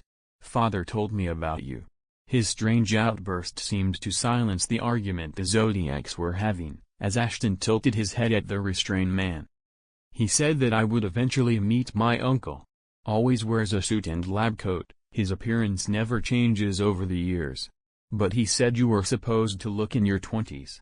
Beyond was mostly talking to himself at this point. But the information he was giving the others in the room seemed to annoy Ashton quite a bit. Damned Neteros, and they're thinking out loud. Everyone in the room turned to look at him strangely. "Say, why do you look older?" asked Beyond as a strange light flashed in his eyes. _p.o.v. Ashton_. Nosy bastard. Now I have to think up a reason for my aging. This is a bit weird since this is quite natural for most other humans. Still, why would Netero even bother talking about me to his son? I guess he wasn't expecting him to inconvenience me like this. Or maybe he was, the slimy bastard. "Stop asking such personal things," said Cheeto, who I really want to hug right now. She just saved me the trouble of coming up with a lie and spared me from the probability of being discovered. "Ha, I bet that's why he's returning there, must have run out of juice," said one of the Zodiacs with a huff. "Actually, I am going there in order to study the calamities properly." It was all I needed to say. Not everyone is going to believe every word that comes out of my mouth. But at least those that matter do. "The 5 threats?" Cheeto perked up a bit, as her expression turned grave. "Whatever you wish to call them. I've already encountered 2 of them on Lake Mobius, it stirred my interest. I will keep my encounter with the calamity short and concise. I will also keep the Zoldyck family out of the picture, as they probably wouldn't appreciate this type of leak in information. Wouldn't want to ruin a perfectly cordial relationship." By the looks on their faces, this wasn't really a good piece of news. It was as if any argument they might have had was completely overshadowed by the words I just dropped on their heads. I thought it wouldn't be such a surprise for them. There should be enough victims of the calamities around to help the hunters realize that they are in Lake Mobius. Judging by their reactions, these should have been somewhat monitored. They will definitely want to know the location of the nest too. But my lips are sealed.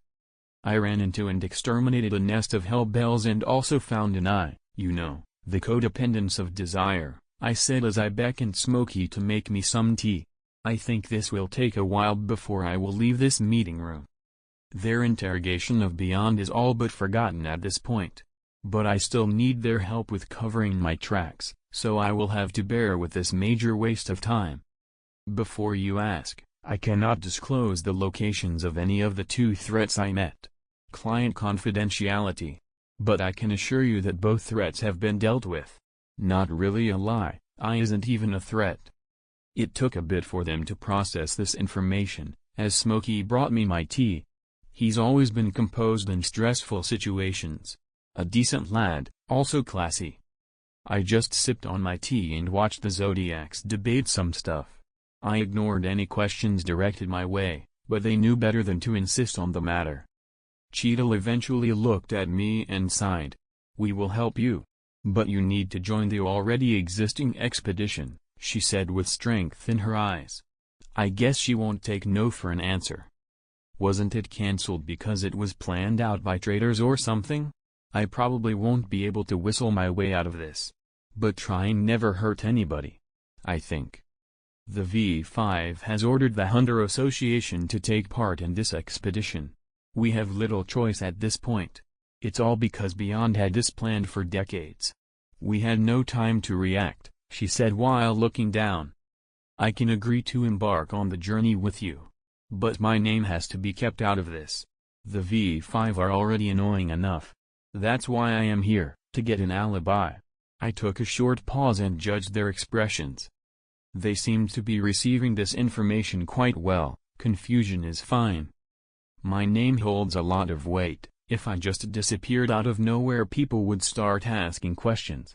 And the V5 would probably take its funding out of my laboratories, and I can't have my cash cow leave like that. I could see a few raised eyebrows. But we've never even heard of you in the past. The Dragon Zodiac was looking a bit confused. Very few people have. I am not a public figure, my ranking as a hunter was done mostly on a whim. But I rarely showed myself, and I also used different names in many places. Telling them about my secrecy might help them understand how important keeping this a secret is. I mean, it's still just me not wanting to lose money for my laboratories. I don't plan on relying upon petty crime in order to fund myself in the future. So, do you just need a cover? We could help with that. Cheadle and I continued speaking for a while. Eventually coming to an agreement, they would say that I am away on a random mission. I will say that I am just taking a vacation as I do from time to time. It will make the mission look like a cover-up for my vacation, which the V5 would really not care about. I will enter the expedition under a different alias. I do have 2 other identities inside the association's records. Netero was the one that suggested I get them. This is the first time I ever used one of them.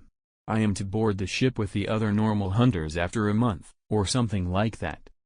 I also asked for access to all of the information they had on the previous expeditions, which they also agreed to provide without any hesitation. Cheadle said that she would have provided that information to every member of the expedition anyway. In the end, I left the meeting room quite satisfied with the outcome. Sure, I will have to have a few travel partners, but I plan on going on my own when we finally reach my homeland. Cheadle is probably smart enough to realize that. I am still quite curious as to what their plan is. I over-prepared extensively for this trip, but this is quite sudden to the Zodiacs. I think that's why the departure is in a month, and not a few days. Still, none of them is especially strong. I am curious as to how they will survive. _POV Ashton_. A week passed by, with me training Pedo to the best of my abilities. Her progress was plentiful, staggering even, in some places. She could now understand basic mathematical equations, like adding and subtracting. She couldn't speak, but she seemed to understand them in concept. Most of our communications are done by her pointing at things, me telling her their name and patting her. I was doing my best to reward her for her curiosity. It's the only way for her to develop an personal desire in the future. You'd think I would try and prevent that, but eventually, she will do so on her own, and if she realizes that I've been strangling her freedom to that extent, she won't be pleased. My strategy of positive reinforcement worked like a charm. And Pedo acting like a child reminded me of something else. I have another aunt that I had plans for. But that was before getting interested in going back home. I should still visit it if only to find out what had happened with it. And just like that, I decided to go back to the Ant Manor. I didn't let Pedo stay in my laboratory all by herself. Nicely telling her to enter my void space worked quite well. She is perfectly obedient, something that makes me happy to see. Getting to the mansion took around 3 hours. I used moderate speeds to reach them, not wanting to make too much sound. Although, any explosion is loud enough already. The grown-up ants were waiting at the door. I knocked politely and entered. The ants weren't surprised to see me this time. I guess the sound of explosions is still a giveaway to my presence. It's nice to see you guys are still living here. I had my doubts for a second. My smile seemed to creep them out a bit. But it wasn't even meant to. I was just trying to express my relief in seeing that I don't have to call Smokey and ask about their whereabouts. "Ashton. It's good to see you again." Colt, the bird-looking green ant, greeted me with a smile on his face. A welcome that is a lot warmer than I thought I would receive. Politeness is nice to see, no matter what species it's coming from. Good indeed. I came around to check on the little one. "How is she faring?" I asked with a friendly smile. I find my mood being quite good lately. But when I mentioned the little ant, their expressions seemed a bit weird. Well, about that, Colt started explaining a few interesting things to me. Like how the little ant refuses to be called anything other than Kite. Or that it seems to be able to use Nen to a high degree of proficiency. That sounds a bit familiar. Wasn't the name of Gon's friend Kite?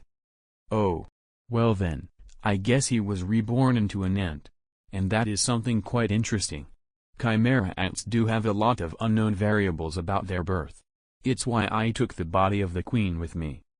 But to think it gives one a chance for revival. That is something quite useful if I do say so myself. But I still don't know everything about that aspect of the ant's reproductive system. And the expedition is soon approaching, so I don't have much time on my hands. I guess I'll have to meet Kite and see how exactly this works. But I am now in a predicament. I thought I could dissect the little ant if I couldn't find the king. Or at least raise and train it alongside Pedo. But since it's a reincarnated individual, that makes things a bit more complicated. I don't want to kill Kite. It would be quite hard to explain to Morel and the others. They definitely know of Kite's revival. I could just take Kite away, wipe his mind clean and reteach him everything. But that would be an arduous process that would likely ruin any shred of reputation I still have left within the association. Reputation isn't really something I wholeheartedly care about, but it's good to have whenever you need a favor. No one will do one if they can't even stand your presence. Still, I need to be careful with my emotions.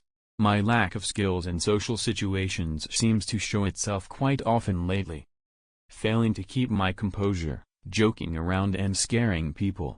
Causing an earthquake due to a slight disagreement.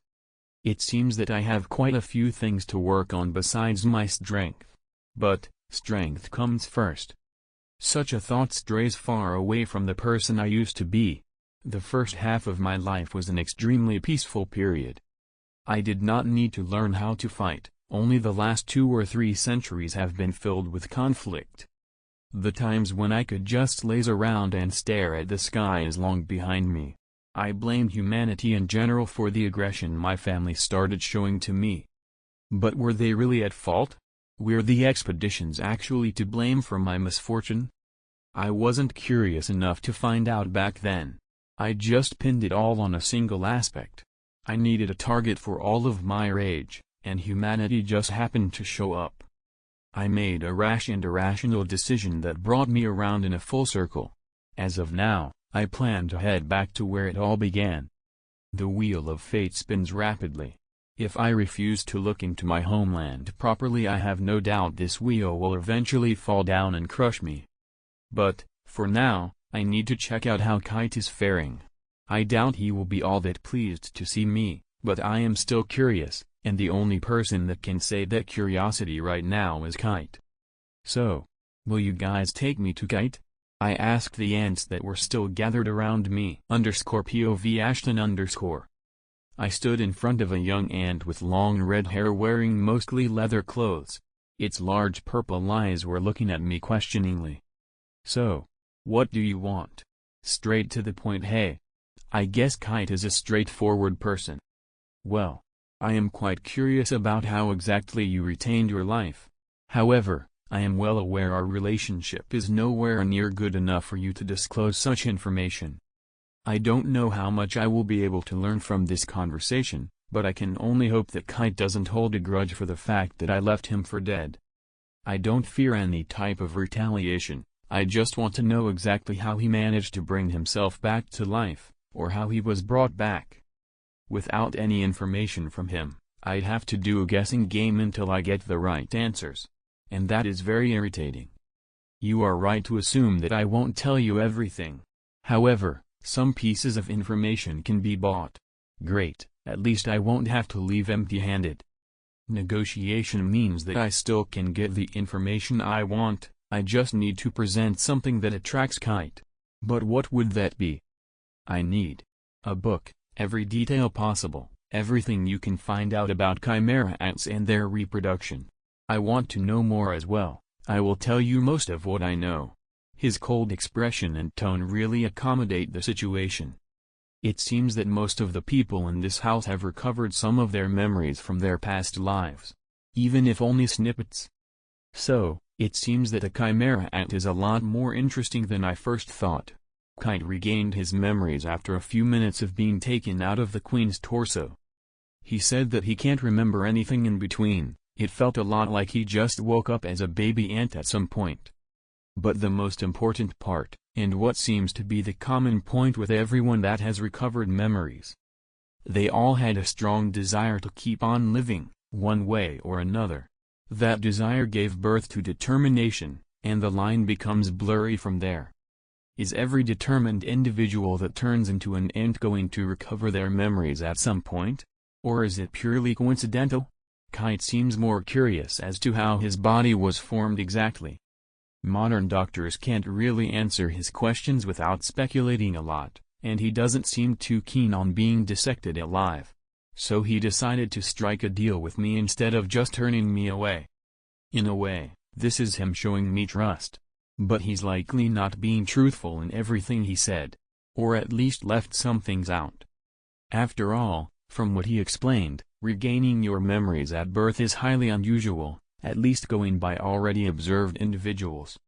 Regardless, I don't see any reason to kill him, no actual advantage to it. So I will keep my end of the deal, partially.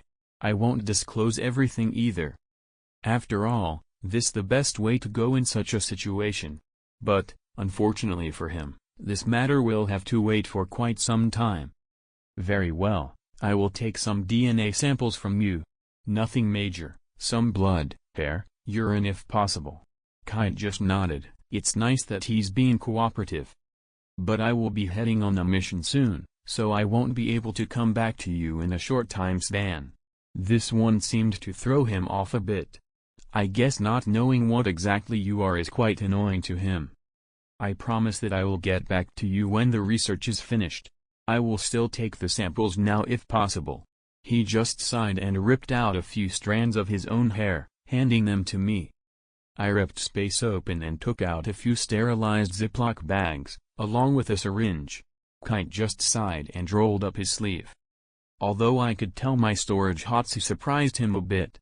But he's seen it before when he was a baby, so he was able to suppress his curiosity and not pry into my abilities. Though I could see that he wanted to know some stuff, his eyes can be quite expressive when in conversation. Just get this over with.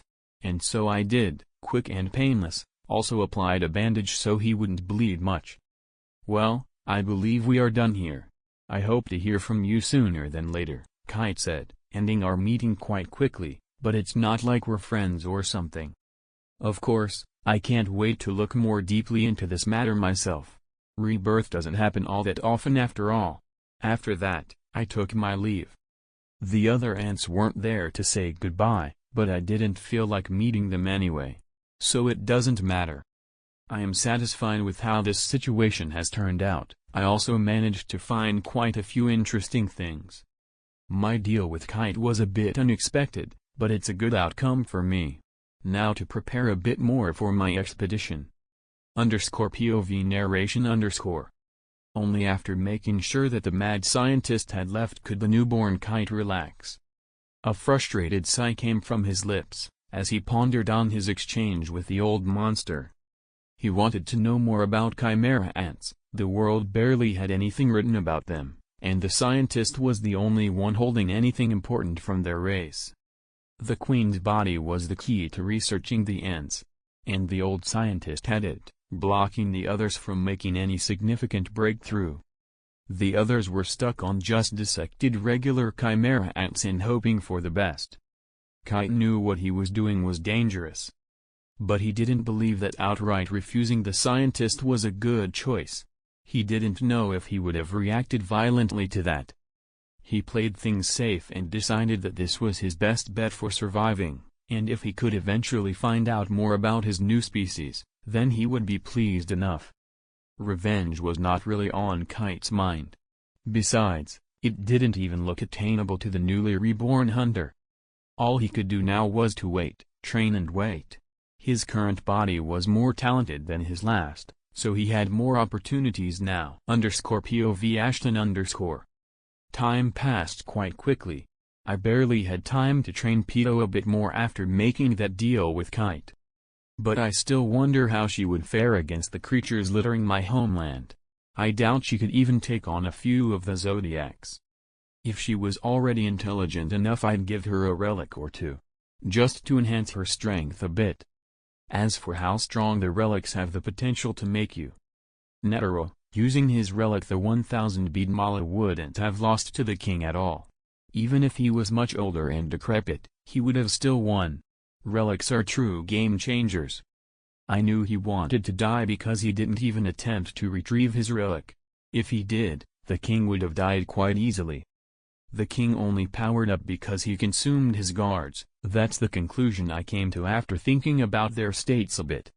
That and the fact that his Hatsa could spot and consume mine, it made him too strong. Netero would have lost to the king that consumed his royal guards. But not before that. Netero using the 1000 bead mala could easily survive in the Dark Continent. Especially since his relic protected him unconsciously. Relics are alive after all. As for me, I wouldn't have been beaten around so easily if I had all of my relics. I don't know about defeating the powered-up king, but I wouldn't have lost either. If I were to put me and him on a scale, we would both be at the top, right underneath my teacher, who I still don't know the limits of. My teacher was a gargantuan being, one that was the definition of raw strength. Yet, despite his size, he wasn't purely a brute force fighter. He shined best when using his intellect to overcome hurdles. But now, his intelligence seems to have disappeared, leaving him as a mindless raging beast. I don't know how much his strength has been affected, but I didn't stick around to find out. Escaping from him whilst he was in a frantic state was easy. My teacher had never been reliant on speed, much like myself. But he could easily rely on his powerful body to tank most attacks, and escaping into the abyss was almost instant, so he could also dodge. He didn't seem to be able to run out of Nen. My fighting style relies upon decisive blows and overwhelming firepower. The speed I can use in close range may be lacking, but I have a relic to help with that too. I can accelerate myself to great speeds and escape if need be, but I'd much rather not fight at all. I may like killing annoying things, but fighting powerful opponents isn't something that I find desirable. Unlike Netero, I don't want to become stronger to fight stronger opponents. I want to become stronger to be able to control my fate. Some would argue that I have already reached that level, standing at the top of the human race and being able to prance around without any issue. But some things still can't be beaten. Like those that we can't see. Plots and conspiracy are one thing, but now I also know that the world has a lot more secrets than I first thought. Like the eyes of the abyss, the appearance of the calamities and the way everything in my homeland slowly turned insane. If I truly want to be in control of my fate, then those things are the ones I must concentrate on the most. I need to be able to see more, widen my horizons properly. Right now, I am heading towards the vessel of the expedition. It's named the Black Whale. I believe it belongs to the Kakan Empire. It's basically a floating island. One that looks like a black whale, duh. On top of it is another yacht. A strange ship, but it's whatever. But what exactly is this? A huge ship filled with 200,000 passengers heading for one of the most dangerous places in the known world? The majority of them don't even have any combat skills, and guns don't count. Even the smallest of insects on the Dark Continent can't be killed with regular weapons, grenades and the like. This mission is looking less and less likely to succeed. Even if the ship seems to be quite well armed, A lot of the monsters on the continent can tank a low-powered nuke. Hell, even I can do that, without any relics. And this ship can only possibly hold enough weapons to distract the larger water monsters from tearing it apart, holding them at bay whilst the hunters disembark. Is that the plan? Then why are there so many useless individuals on board, like royalty and politicians? These pigs won't even be proper food for the environment. Do they think the continent is a tourist attraction? No. This is bound to be something else. Something is wrong with this expedition. The only people of higher standing that seem to have some Nen capabilities are the royalty of the Kakan Empire. Some of the other politicians just have Nen users as bodyguards. I had a feeling that Cheeto was holding things back from me. But this seems to be quite problematic. Maybe I'd be able to discern their intentions if I knew more about the situation. But I can't do anything of the sort right now. I will have to talk with Cheeto, eye to eye. I need to make sure she tells me whatever is happening with this expedition. I observed the entire embarking process. I didn't bother wearing a mask or changing my outer appearance. There is no need to go that far, not that many people know of me aging anyway. Now, I need to find the Zodiacs or Cheeto at least. They have quite a bit of explaining to do.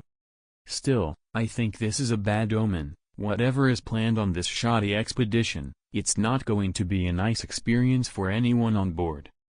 Well, I won't really be bothered. Worst come to worst, I can just blow the entire ship out of the water and kill everyone I deem replaceable. _POV Ashton_. It seems that actually finding the Zodiacs will be a lot harder than anticipated. The ship seems to have a class system. I'm basically a regular hunter now, so I have a residence in the Tier 1 zone. But the actual rooms are poorly decorated. Politicians are obviously superior human beings, so they get to stay on the ship with the best accommodations. Yeah, no. I obviously will take a room there for myself. Who's going to stop me? They're shitty bodyguards. I will have to disguise myself for that though. Hey, a bit of mischievous fun never hurt anybody. At least it never hurt me, and that's all I care about right now.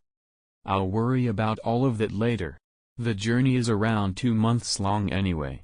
I'd likely be able to get there faster by myself. But by the time I reached that point, I'd be exhausted. I planned on using a relic to reach the Dark Continent. One called Noah's Ark. It's one of the stranger ones that I own. It's basically a small ring that transforms into a giant ship. It also has a few hidden features, but those aren't really important to my current situation. Now, I am hearing some of the most amusing information I possibly could. We were all gathered in a huge auditorium. That's right, this gigantic ship housing 200,000 people is actually being treated like a cruise ship. The announcer on stage was talking about some unimportant things, like informing the passengers of the dangers and whatever. Eventually, I heard that the Kakan Empire is actually promising to have 100 million people sent to the Dark Continent within 5 years. PFFT. I couldn't hold it in. I started cackling out loud. Do these idiots actually want to colonize the Dark Continent? Did they not learn anything from the last expeditions? Humanity isn't welcome in that place. Not anymore. Some people looked at me weirdly. I couldn't help but laugh harder. Do these people actually consider this a valid strategy? Did they actually put such a tight bottleneck on information about the expedition? These 200,000 people are all going to die. I don't even have to do anything about it. Humanity hasn't even discovered relics yet. And they already want to conquer the continent. Sir, please be quiet. You are being a nuisance, said the announcer. She was looking straight at me. Did I really laugh that loudly?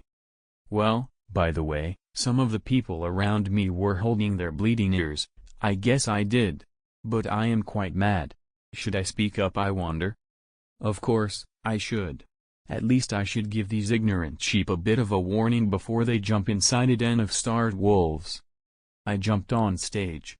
An action that alarmed the announcer and the guards, as they all rushed me with their spears. The audience was either panicking or cheering on. I guess this is the type of idiots I have to deal with, taking pleasure in senseless violence. Why do I have a nagging feeling that I am also speaking about myself? Oh well, I'm sure it was nothing. I looked at all the guards rushing me. All of them were decent Nen users. Maybe they were a bit stronger than Gon? Oh well, not important. If these are the common guards, then this expedition is really down in the water. I simply tapped a necklace that I was wearing twice. It looked like a small harp on a chain of gold. The sound it made reverberated across the room. The sound waves washed across the room and touched every corner of the massive auditorium. Cease your aggression. My voice came out quickly and it seemed to have the same effects. All of the guards froze up. This is one of the best artifacts to use on intelligent beings. I call it Cold Command. It's simple in nature. It just requires a lot of Nen, formal speech, and powerful vocal cords. If I don't enhance my vocal cords I will lose them whilst using this artifact. I also need to be able to speak the language of the target. Or they at least need to be able to understand me. And there it is. A command that they can't refuse at all. Well, a stronger-minded individual would be able to break through the control. But I can use it repeatedly and affect the mind of the target like waves crashing into a beautiful shore. Eventually, the targets would pass out. But I just want these people to calm down a bit. It's not like I came here to kill them, just a little warning. I extended an open plan towards the announcer. She was shaking heavily. Seeing me dispatch their guards with only my voice took a bit of a toll on her. She seemed to get the hint, and put the microphone in my hand. Perfect, I said calmly. As the guards all fell on the ground, fighting against their own bodies must have been tiring. Oh well. Now then I looked at the audience. None were actually scared. They are really important people, after all. They don't believe their lives could ever be in any danger. It seems you people think this trip is going to be exciting, nay fun even. But a short pause to keep a bit of suspense always works wonders. The horrors that await you on the unexplored continent will not be anything fun, of that I can assure you. I stretched a cheerful smile on my face as I thought of their fates. If they even manage to reach the shore of my homeland, they will only be greeted by death and despair. Not everyone is strong like Zig, Lin, and Netero. These people won't even survive if they meet a single nest of hellbells, let alone any of the more dangerous threats. Like an eye. If these greedy pigs were to meet one they'd all die. After giving them that short warning I just wandered off stage. I inadvertently gained the attention of many people by doing that. But I really don't care anymore. Turn my homeland into an amusement park, will you? We'll see about that. _p.o.v. Narration _ The people in the auditorium weren't taking the formally dressed middle-aged man seriously enough. They actually thought he was entertaining. Meant to showcase the strength of the provisional hunters taking part in the expedition. After all, a man able to stop people with just his voice wasn't something you could see every day. Many actually wanted to hire him as a bodyguard now. Still, some of the smarter people were taking this seriously. Like Cheeto, who had really hoped something like this wouldn't happen. She would obviously be present for such an event. In fact, most of the Zodiacs were present. Only around 3 of them were tasked with guarding beyond Netero. Thankfully the guests weren't discouraged by this. Were Cheeto's thoughts right now? After all, the Kakan Empire wouldn't have taken kindly to a hunter showing such disdain for their expedition. Especially if he influenced the opinion of other people of importance. Although his words still made some people silently question the safety of the expedition. After all, the announcer downplayed the dangers of the expedition quite a bit, whilst Ashton was blunt and forward about the fact that all of them were in great danger. Ashton did basically spit on their promise of bringing a lot of people to the unexplored new continent. The existence of the Dark Continent should have remained a secret. Many of the people in the audience had been somewhat moved by the old scientist's performance, whether of his strength, or his courage. This was the ship of a powerful empire at the end of the day, and he had implied that it was going to end up ruined. His words were simple, sure, but none could miss the underlying threat in them. The shift in atmosphere and the whispers that followed Ashton's little speech were concerning to Cheadle. She could only hope that things would work out in the end. _p.o.v. Ashton_. As expected, they didn't heed my warning at all. The ship set sail without any hitch. No complaint or anything of the sort. We've already been on waters for 3 days straight. I surprisingly didn't have any trouble with guards or hunters trying to arrest me or things of that nature. But I guess not all of them were pleased with my negativity, as some were looking at me oddly, like I'm some type of unbeliever in a religious cult. I've not yet been able to find any of the zodiacs either, so I've mostly spent my time idling and waiting. I guess I will have to ask for directions eventually. But for now, I have yet to explore the entire ship. And it seems this isn't all that peaceful of a journey. There are quite a few stowaways too. Usually, in a ship this big, it would be impossible to tell who is and isn't invited. But I am quite sure a group of thieves wouldn't be invited at all. I could see 3 people looking around. One was a man covered in bandages and wore boxing gloves for some reason, one was a lady wearing glasses, a black blouse, short black hair, and jeans. And the last was the ever unaffected by the circumstances around her, the pink-haired, traditionally dressed, Maki. I wasn't even looking for people I know, I just happened to be walking around on the 4th tier of this ship and caught a glimpse of them. I obviously haven't forgotten about them yet. Although, the structure of this ship sure is confusing. The ship itself is split into 5 different tiers. At the very top, live all of the important people. Celebrities, politicians, royalty. There are around 2,000 people in total on the first 2 tiers of the ship, 500 of which are the aforementioned important people, and the rest are either guards or doctors. At least that's what I gathered from looking at the crowds in the tier. The auditorium may have been large, but only the members of the first 2 tiers were actually there in person. The rest must have had to watch a broadcast of sorts. After all, what was being said is rudimentary information that every passenger should know. The lower tiers are filled to the brim with actual non-fighting regular people. They are all thinking that they are leaving their lives behind to start anew. At least 180,000 people looking for a fresh start. Unfortunately, they decided to embark on what is essentially a suicide ship. I mean, it seems to be quite sturdy upon further inspection, so the sea monsters might not destroy it. At least the ones on the surface. The depth of that sea is filled with monstrous beings that I don't really know the limit of. Now, I am unaware of how exactly they plan on defending themselves with only 1,500 guards at most, on the Dark Continent. But hey, I didn't write the propaganda about it. From what I've heard, they consider it to be a place filled with opportunity and potential. They seem to be forgetting the fact that no meal in the world is free. And it sure as hell won't be a great experience for anyone involved besides me. I'll stick around to watch my former family be satisfied with this little snack trying to sneak into our home. Now, I've been following the 3 Phantom Troop members for a while now. I do want to see how Killua is doing. The little shit didn't even call me and thank me for saving his skin. But, I guess he would be a bit hesitant to call me at all. After all, I wasn't exactly the most affectionate teacher to him. Although, I did try to show him some important things. I guess he didn't really understand most of them. I mean, who exactly lets their very wanted associates prance around in the middle of a very populated ship? I sure wouldn't. I really want to have a talk with him though. I need to find out why he would join this expedition. _POV Ashton_. The Phantom Troop seems to be looking for something. Machia and her group have been wandering around the 4th tier for an hour now.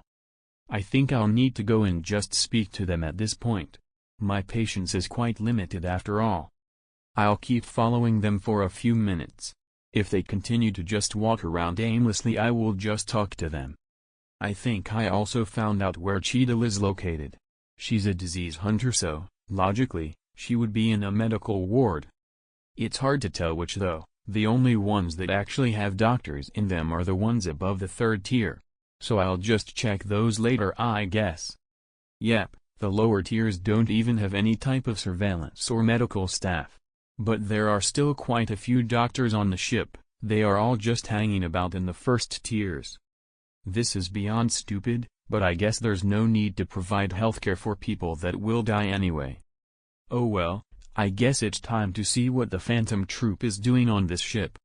I walked in front of the three. They didn't really notice me at first, this place is quite crowded, and I do blend in quite well. But eventually, the pink-haired Maki finally noticed me. Her eyes widened, she looked at me with actual fear. That wasn't really the expected reaction, but okay. I mean, Maki never seemed to be the type to actually fear someone. But I guess I do have that effect on people. The other two both finally noticed me after seeing Maki's frightened reaction. I smiled a bit and waved my hand at them, taking 2 steps forward to speak to them. I didn't expect the boxing mummy to actually try and hit me. Maybe it was out of reflex or something like that? Well, his form is at least decent. But his frightened state left him a bit open. I grabbed his arm with my hand and lifted him over my head and slammed him into the ground. Maki was quick to try and surround my body in Nen strings, whilst the other lady silently pulled out a strange vacuum cleaner, with which she proceeded to try and whack me over the head. The civilians around us all started fleeing in different directions, trying to avoid the random fight that just started for no good reason. Now, letting off my N in this place might be a bit too much, so I'll do this a bit more smoothly. Letting off explosions isn't exactly ideal here either. I just used Ken. Her vacuum cleaner was stopped by a powerful barrier whilst Maki's strings were not able to come close to my skin at all. What's with all of this aggression? I asked in a calm tone. I guess I should have expected something of this nature, they were all on edge even before seeing me. Still, attacking me is probably the strangest thing they could do. I thought they'd get the hint from the warehouse incident. I guess I'll need to teach Killua how to discipline his followers properly. This is completely unacceptable behavior. None of the 3 responded. Well, only 2 of them are still conscious, so I'll forgive the mummy. You do know I have no intention of fighting you, right? I said with a raised eyebrow as my patience once again started slipping away. The 2 were still just as rigid. I released a sigh. I immediately released my murderous intent. Even if they are Killua's friends, they still need to learn about not overstepping their bounds. Say, can the 2 of you stop acting like idiots? I will really have to kill you if you keep this up. I could see their fear being amplified by quite a bit. Both tremblingly raised their arms. Machian undoing the strings from around my body and the other lady making her vacuum cleaner disappear. Good. Now that this little misunderstanding is over, will you guys kindly tell me where little Killua is? I have quite a few things to talk about with him. My tone lost its previous deadly intentions. There's no need to further complicate things with another misunderstanding. We don't know his actual location. But he should be searching around the 5th tier somewhere, Maki said with a shaky voice. Not really all that useful, but I guess it's better than nothing. At least now I know for sure that he's here. Well then, this was a nice conversation. I'd say that you should take your friend to the medical ward, but there aren't any actual doctors in this tier. So I'll just wish you good luck. After saying that I just left, they are quite clearly not too comfortable around me. Now, I could have just asked Maki about the intentions of the troop, but she could barely put a few words together. Killua should at least be willing to speak to me for more than a few sentences. So I descended another tier and reached the 5th one. This isn't exactly going to be instant, but I can at least look around quickly. I did the best possible thing in this situation. My body quickly grew another head, then another set of arms, then they separated from my main body as a torso, which also instantly grew legs. If others were to see this, it would look like I just split myself into 2 identical twins. I call this cell splitter. It's quite literally creating clones with the same appearance as me. And whilst they are handsome, they aren't exactly all that useful in fights. None of them can use Nen. But they can keep multiplying on their own. The clone I just created started splitting itself into 20 more. And yes, I can keep splitting myself for a long time. The Nen required is quite negligible, to the point where I can't even feel the drain in any way. It was the same before my Nen reserves doubled too. So nothing new there. Now, I will just send every single one of them to look for Killua. Once they find him I will get a signal. I will be able to transfer my conscience to the one that found him. This ability may sound powerful, but there are quite a few conditions to it. Like how I need to be within 10 kilometers of the clones in order for them to not turn into globs of melting flesh. And yes, they dispel that way. These aren't Nen constructs. They are actual living organisms that work like a hive mind. I obviously need to use my scarlet eyes to pull this off. Now, off to find my little disciple. I hope he will be pleased to see me. He better be _POV Ashton_. It didn't take all that long for the clones to find Killua. Maybe 10 or so minutes. I spent the time doing a bit of light reading. The compendium of the Wild Hunt is being updated constantly and I really like watching what interesting species get added nowadays. Sure, not all of them have detailed information, but that's because the compendium needs the user to observe a species for it to provide in-depth information. I've been reading a lot about the chimera ants, which are also now in the book. The details about them are also quite extensive, even clearing up some of my doubts about them. But I will still have to run some tests of my own. Even if the information on this book relic is always right, I'd prefer being sure of their true nature. The book also doesn't go into detail about the biological process of their reproduction, only talking about the different genetical combinations that can be created. So I guess I'll still have to study that by myself. But this compendium is for a hunt, so it's only supposed to be listing their strengths and weaknesses. It will be useful when fighting the more powerful species of the Dark Continent. Many new ones seem to have appeared out of thin air, and many old ones are extinct. But I guess I should stop reading and just head for my little disciple. Transferring my consciousness to one of my clones isn't by any means difficult. But I will put everything valuable into my void space before doing that. Just as a precaution. Whilst using this part of Cell Splitter, my real body is controlled by the same hive mind. But it will also lose the ability to use Nen, which leaves it weakened. It's a bad idea to let it keep the very precious relics. As for the body I transfer my consciousness to, it becomes my real body. After all, Cell Splitter isn't a clone creating technique, it's one where you create more instances of yourself. All of them are as real as the original. And they are all just as healthy as when the original was when they were created. There are ways to circumvent that though.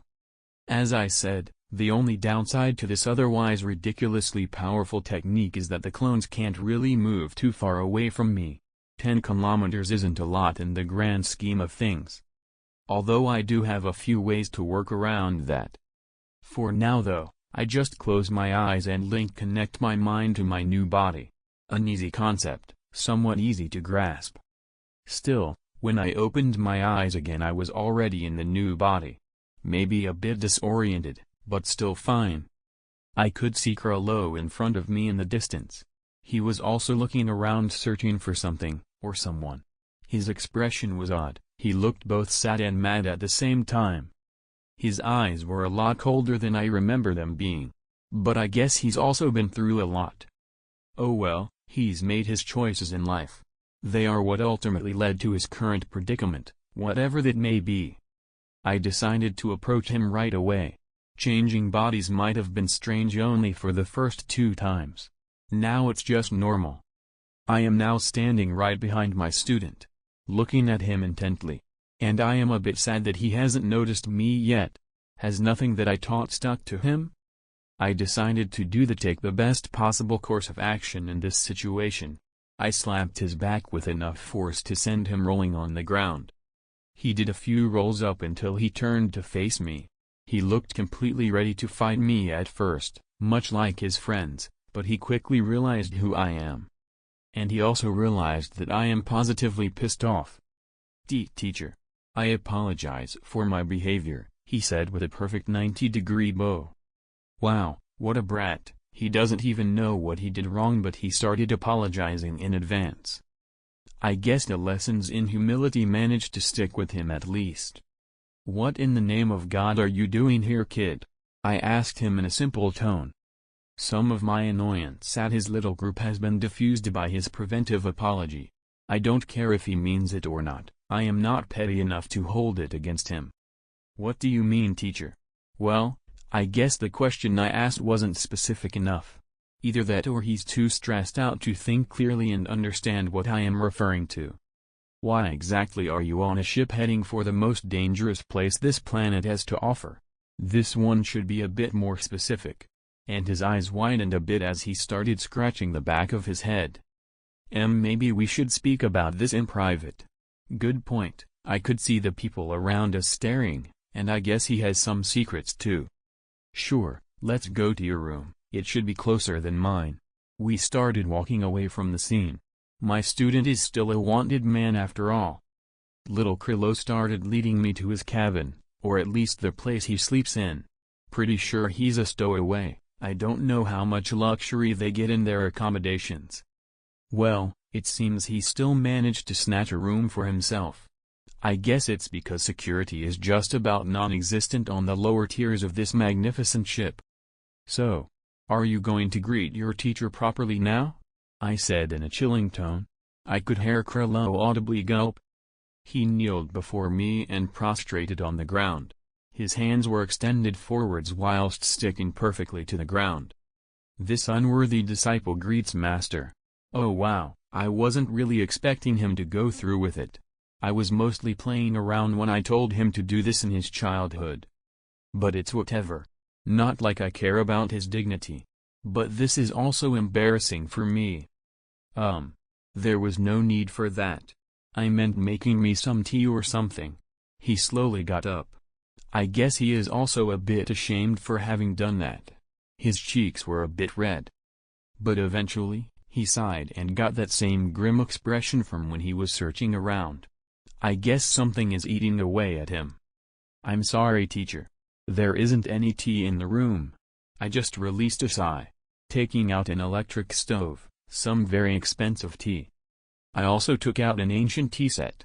Although I'm sure that I lived longer than it existed. _POV Ashton_.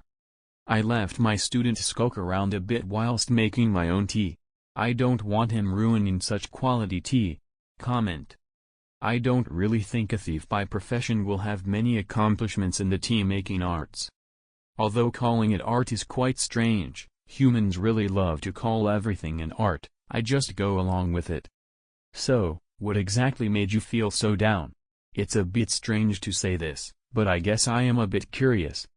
I may not be all that concerned for his health, but he is my one and only student. I won't include the Chimera ants on that list, by the way. Formally showing concern isn't even expected of me from him. So I didn't really bother hiding the lack of sympathy in my tone. "Well, do you remember that Kortok clan? The one with the scarlet eyes? It seems his friends didn't get into the details of our conversations. I know that part. 2 of you died, you got cursed. Now get to the point. Again, no need to pretend to show sympathy. Another one of our members betrayed us. He's killed 2 of us, now he's somewhere on this ship. I want him to die. His eyes are as black as night, the murderous intent radiating off of him is also quite impressive for someone his age. But still. I see. You do realize that embarking on this ship might have cost you the lives of every single one of your friends? And for what? Petty revenge? I said that with a plain smile. Revenge is a good enough reason, I guess. But it surely won't do them any good in the end. Besides, if this person was strong enough to kill 2 of them at the same time, then he will also be strong enough to endanger the rest of them. So pursuing him or her is foolish. The best thing he could have done was to wait for an opportunity to hunt him down, with everyone at the same time. Now, they are scattered around the ship, like rats in a maze. As for its destination, my student here isn't really informed about the Dark Continent. He's probably only heard the things that the Kakan Empire publicized, which are more than deceiving. And as expected, his eyes widened a bit. I actually have another reason to be here. I aim for the national treasure of the Kakan Empire. Of course, you do. A thief is always greedy after all. But the situation on the ship is a lot more complicated than I first thought. Oh, here comes the part that is actually interesting to me. This ship. It's nothing but the stage for a succession war between the princes of the Kakan Empire. And we are caught right in the middle of it. His expression turned a bit cold. That's interesting. It makes sense that Kakan Empire would have some hidden motives. But I don't plan on inconveniencing myself with a childish struggle for power. I could sink this entire ship in minutes with a few well-planted explosions. Or in seconds with a really big one. I won't be in any danger regardless of what a few brats wearing crowns are planning. Maybe the rest of the hunters are in danger, but that's not really any of my business. Killua didn't seem too concerned either. I guess he must have his own ways out of this. Otherwise, he wouldn't be so nonchalant about it. He must also have some plan to get their treasure too. And it likely involves me. He's been a bit too cooperative. I was expecting him to be somewhat cooperative, but he's basically bending over at my every whim. So I guess he needs my help with something. And it should be big enough where he thinks I wouldn't be convinced by any regular payment. He's trying to get closer to me to turn this favor into a gift. But life isn't so simple. And playing mind games with the oldest fox of these forests is certainly not a good idea. I will play along for now. To see what he can achieve with my own eyes. I see. This piece of information is indeed quite useful. You must have gone through some trouble getting it, I said, putting on my best smile. One that can't be faked. I am sincerely happy to see my student grow to this extent. If only he knew how to pick his targets. Why yes. It took quite a bit of digging. He took a short pause. Here it comes. Can you please help me find the traitor? I want him dead, but he could harm my other friends too. It shouldn't be difficult for someone like you to take care of him. He placed a photo of a man with clown makeup on the table. A familiar face, someone I must have seen in passing. Of course. But me helping with his traitor problem should be more of a cover than anything. He's probably going to start actively making me a part of his plans if I accept. He would do that even if I refuse. At least that's how I would be doing it. Manipulation is quite a refined tool. And I love fiddling with it. Now I have some amusement for the duration of my trip. I see. I will keep an eye out, I said, looking at the picture for a few seconds. He couldn't help the smile on his face. It was one of glee. But I could see the truth of it. He was happy his scheme had worked. I know that face very well after all. With a smile, I left the room. As I said, he chose to take a certain path in life. One that I wouldn't have recommended him had I kept him to my side. But he technically became scum, just like his teacher. No matter how much he values the lives of those around him, he will never be able to extend that same kindness to anyone else. Maybe it's because I didn't set a good example for him, or maybe it was just meant to be. Whatever it is, I am curious about where his choices will bring him in the end.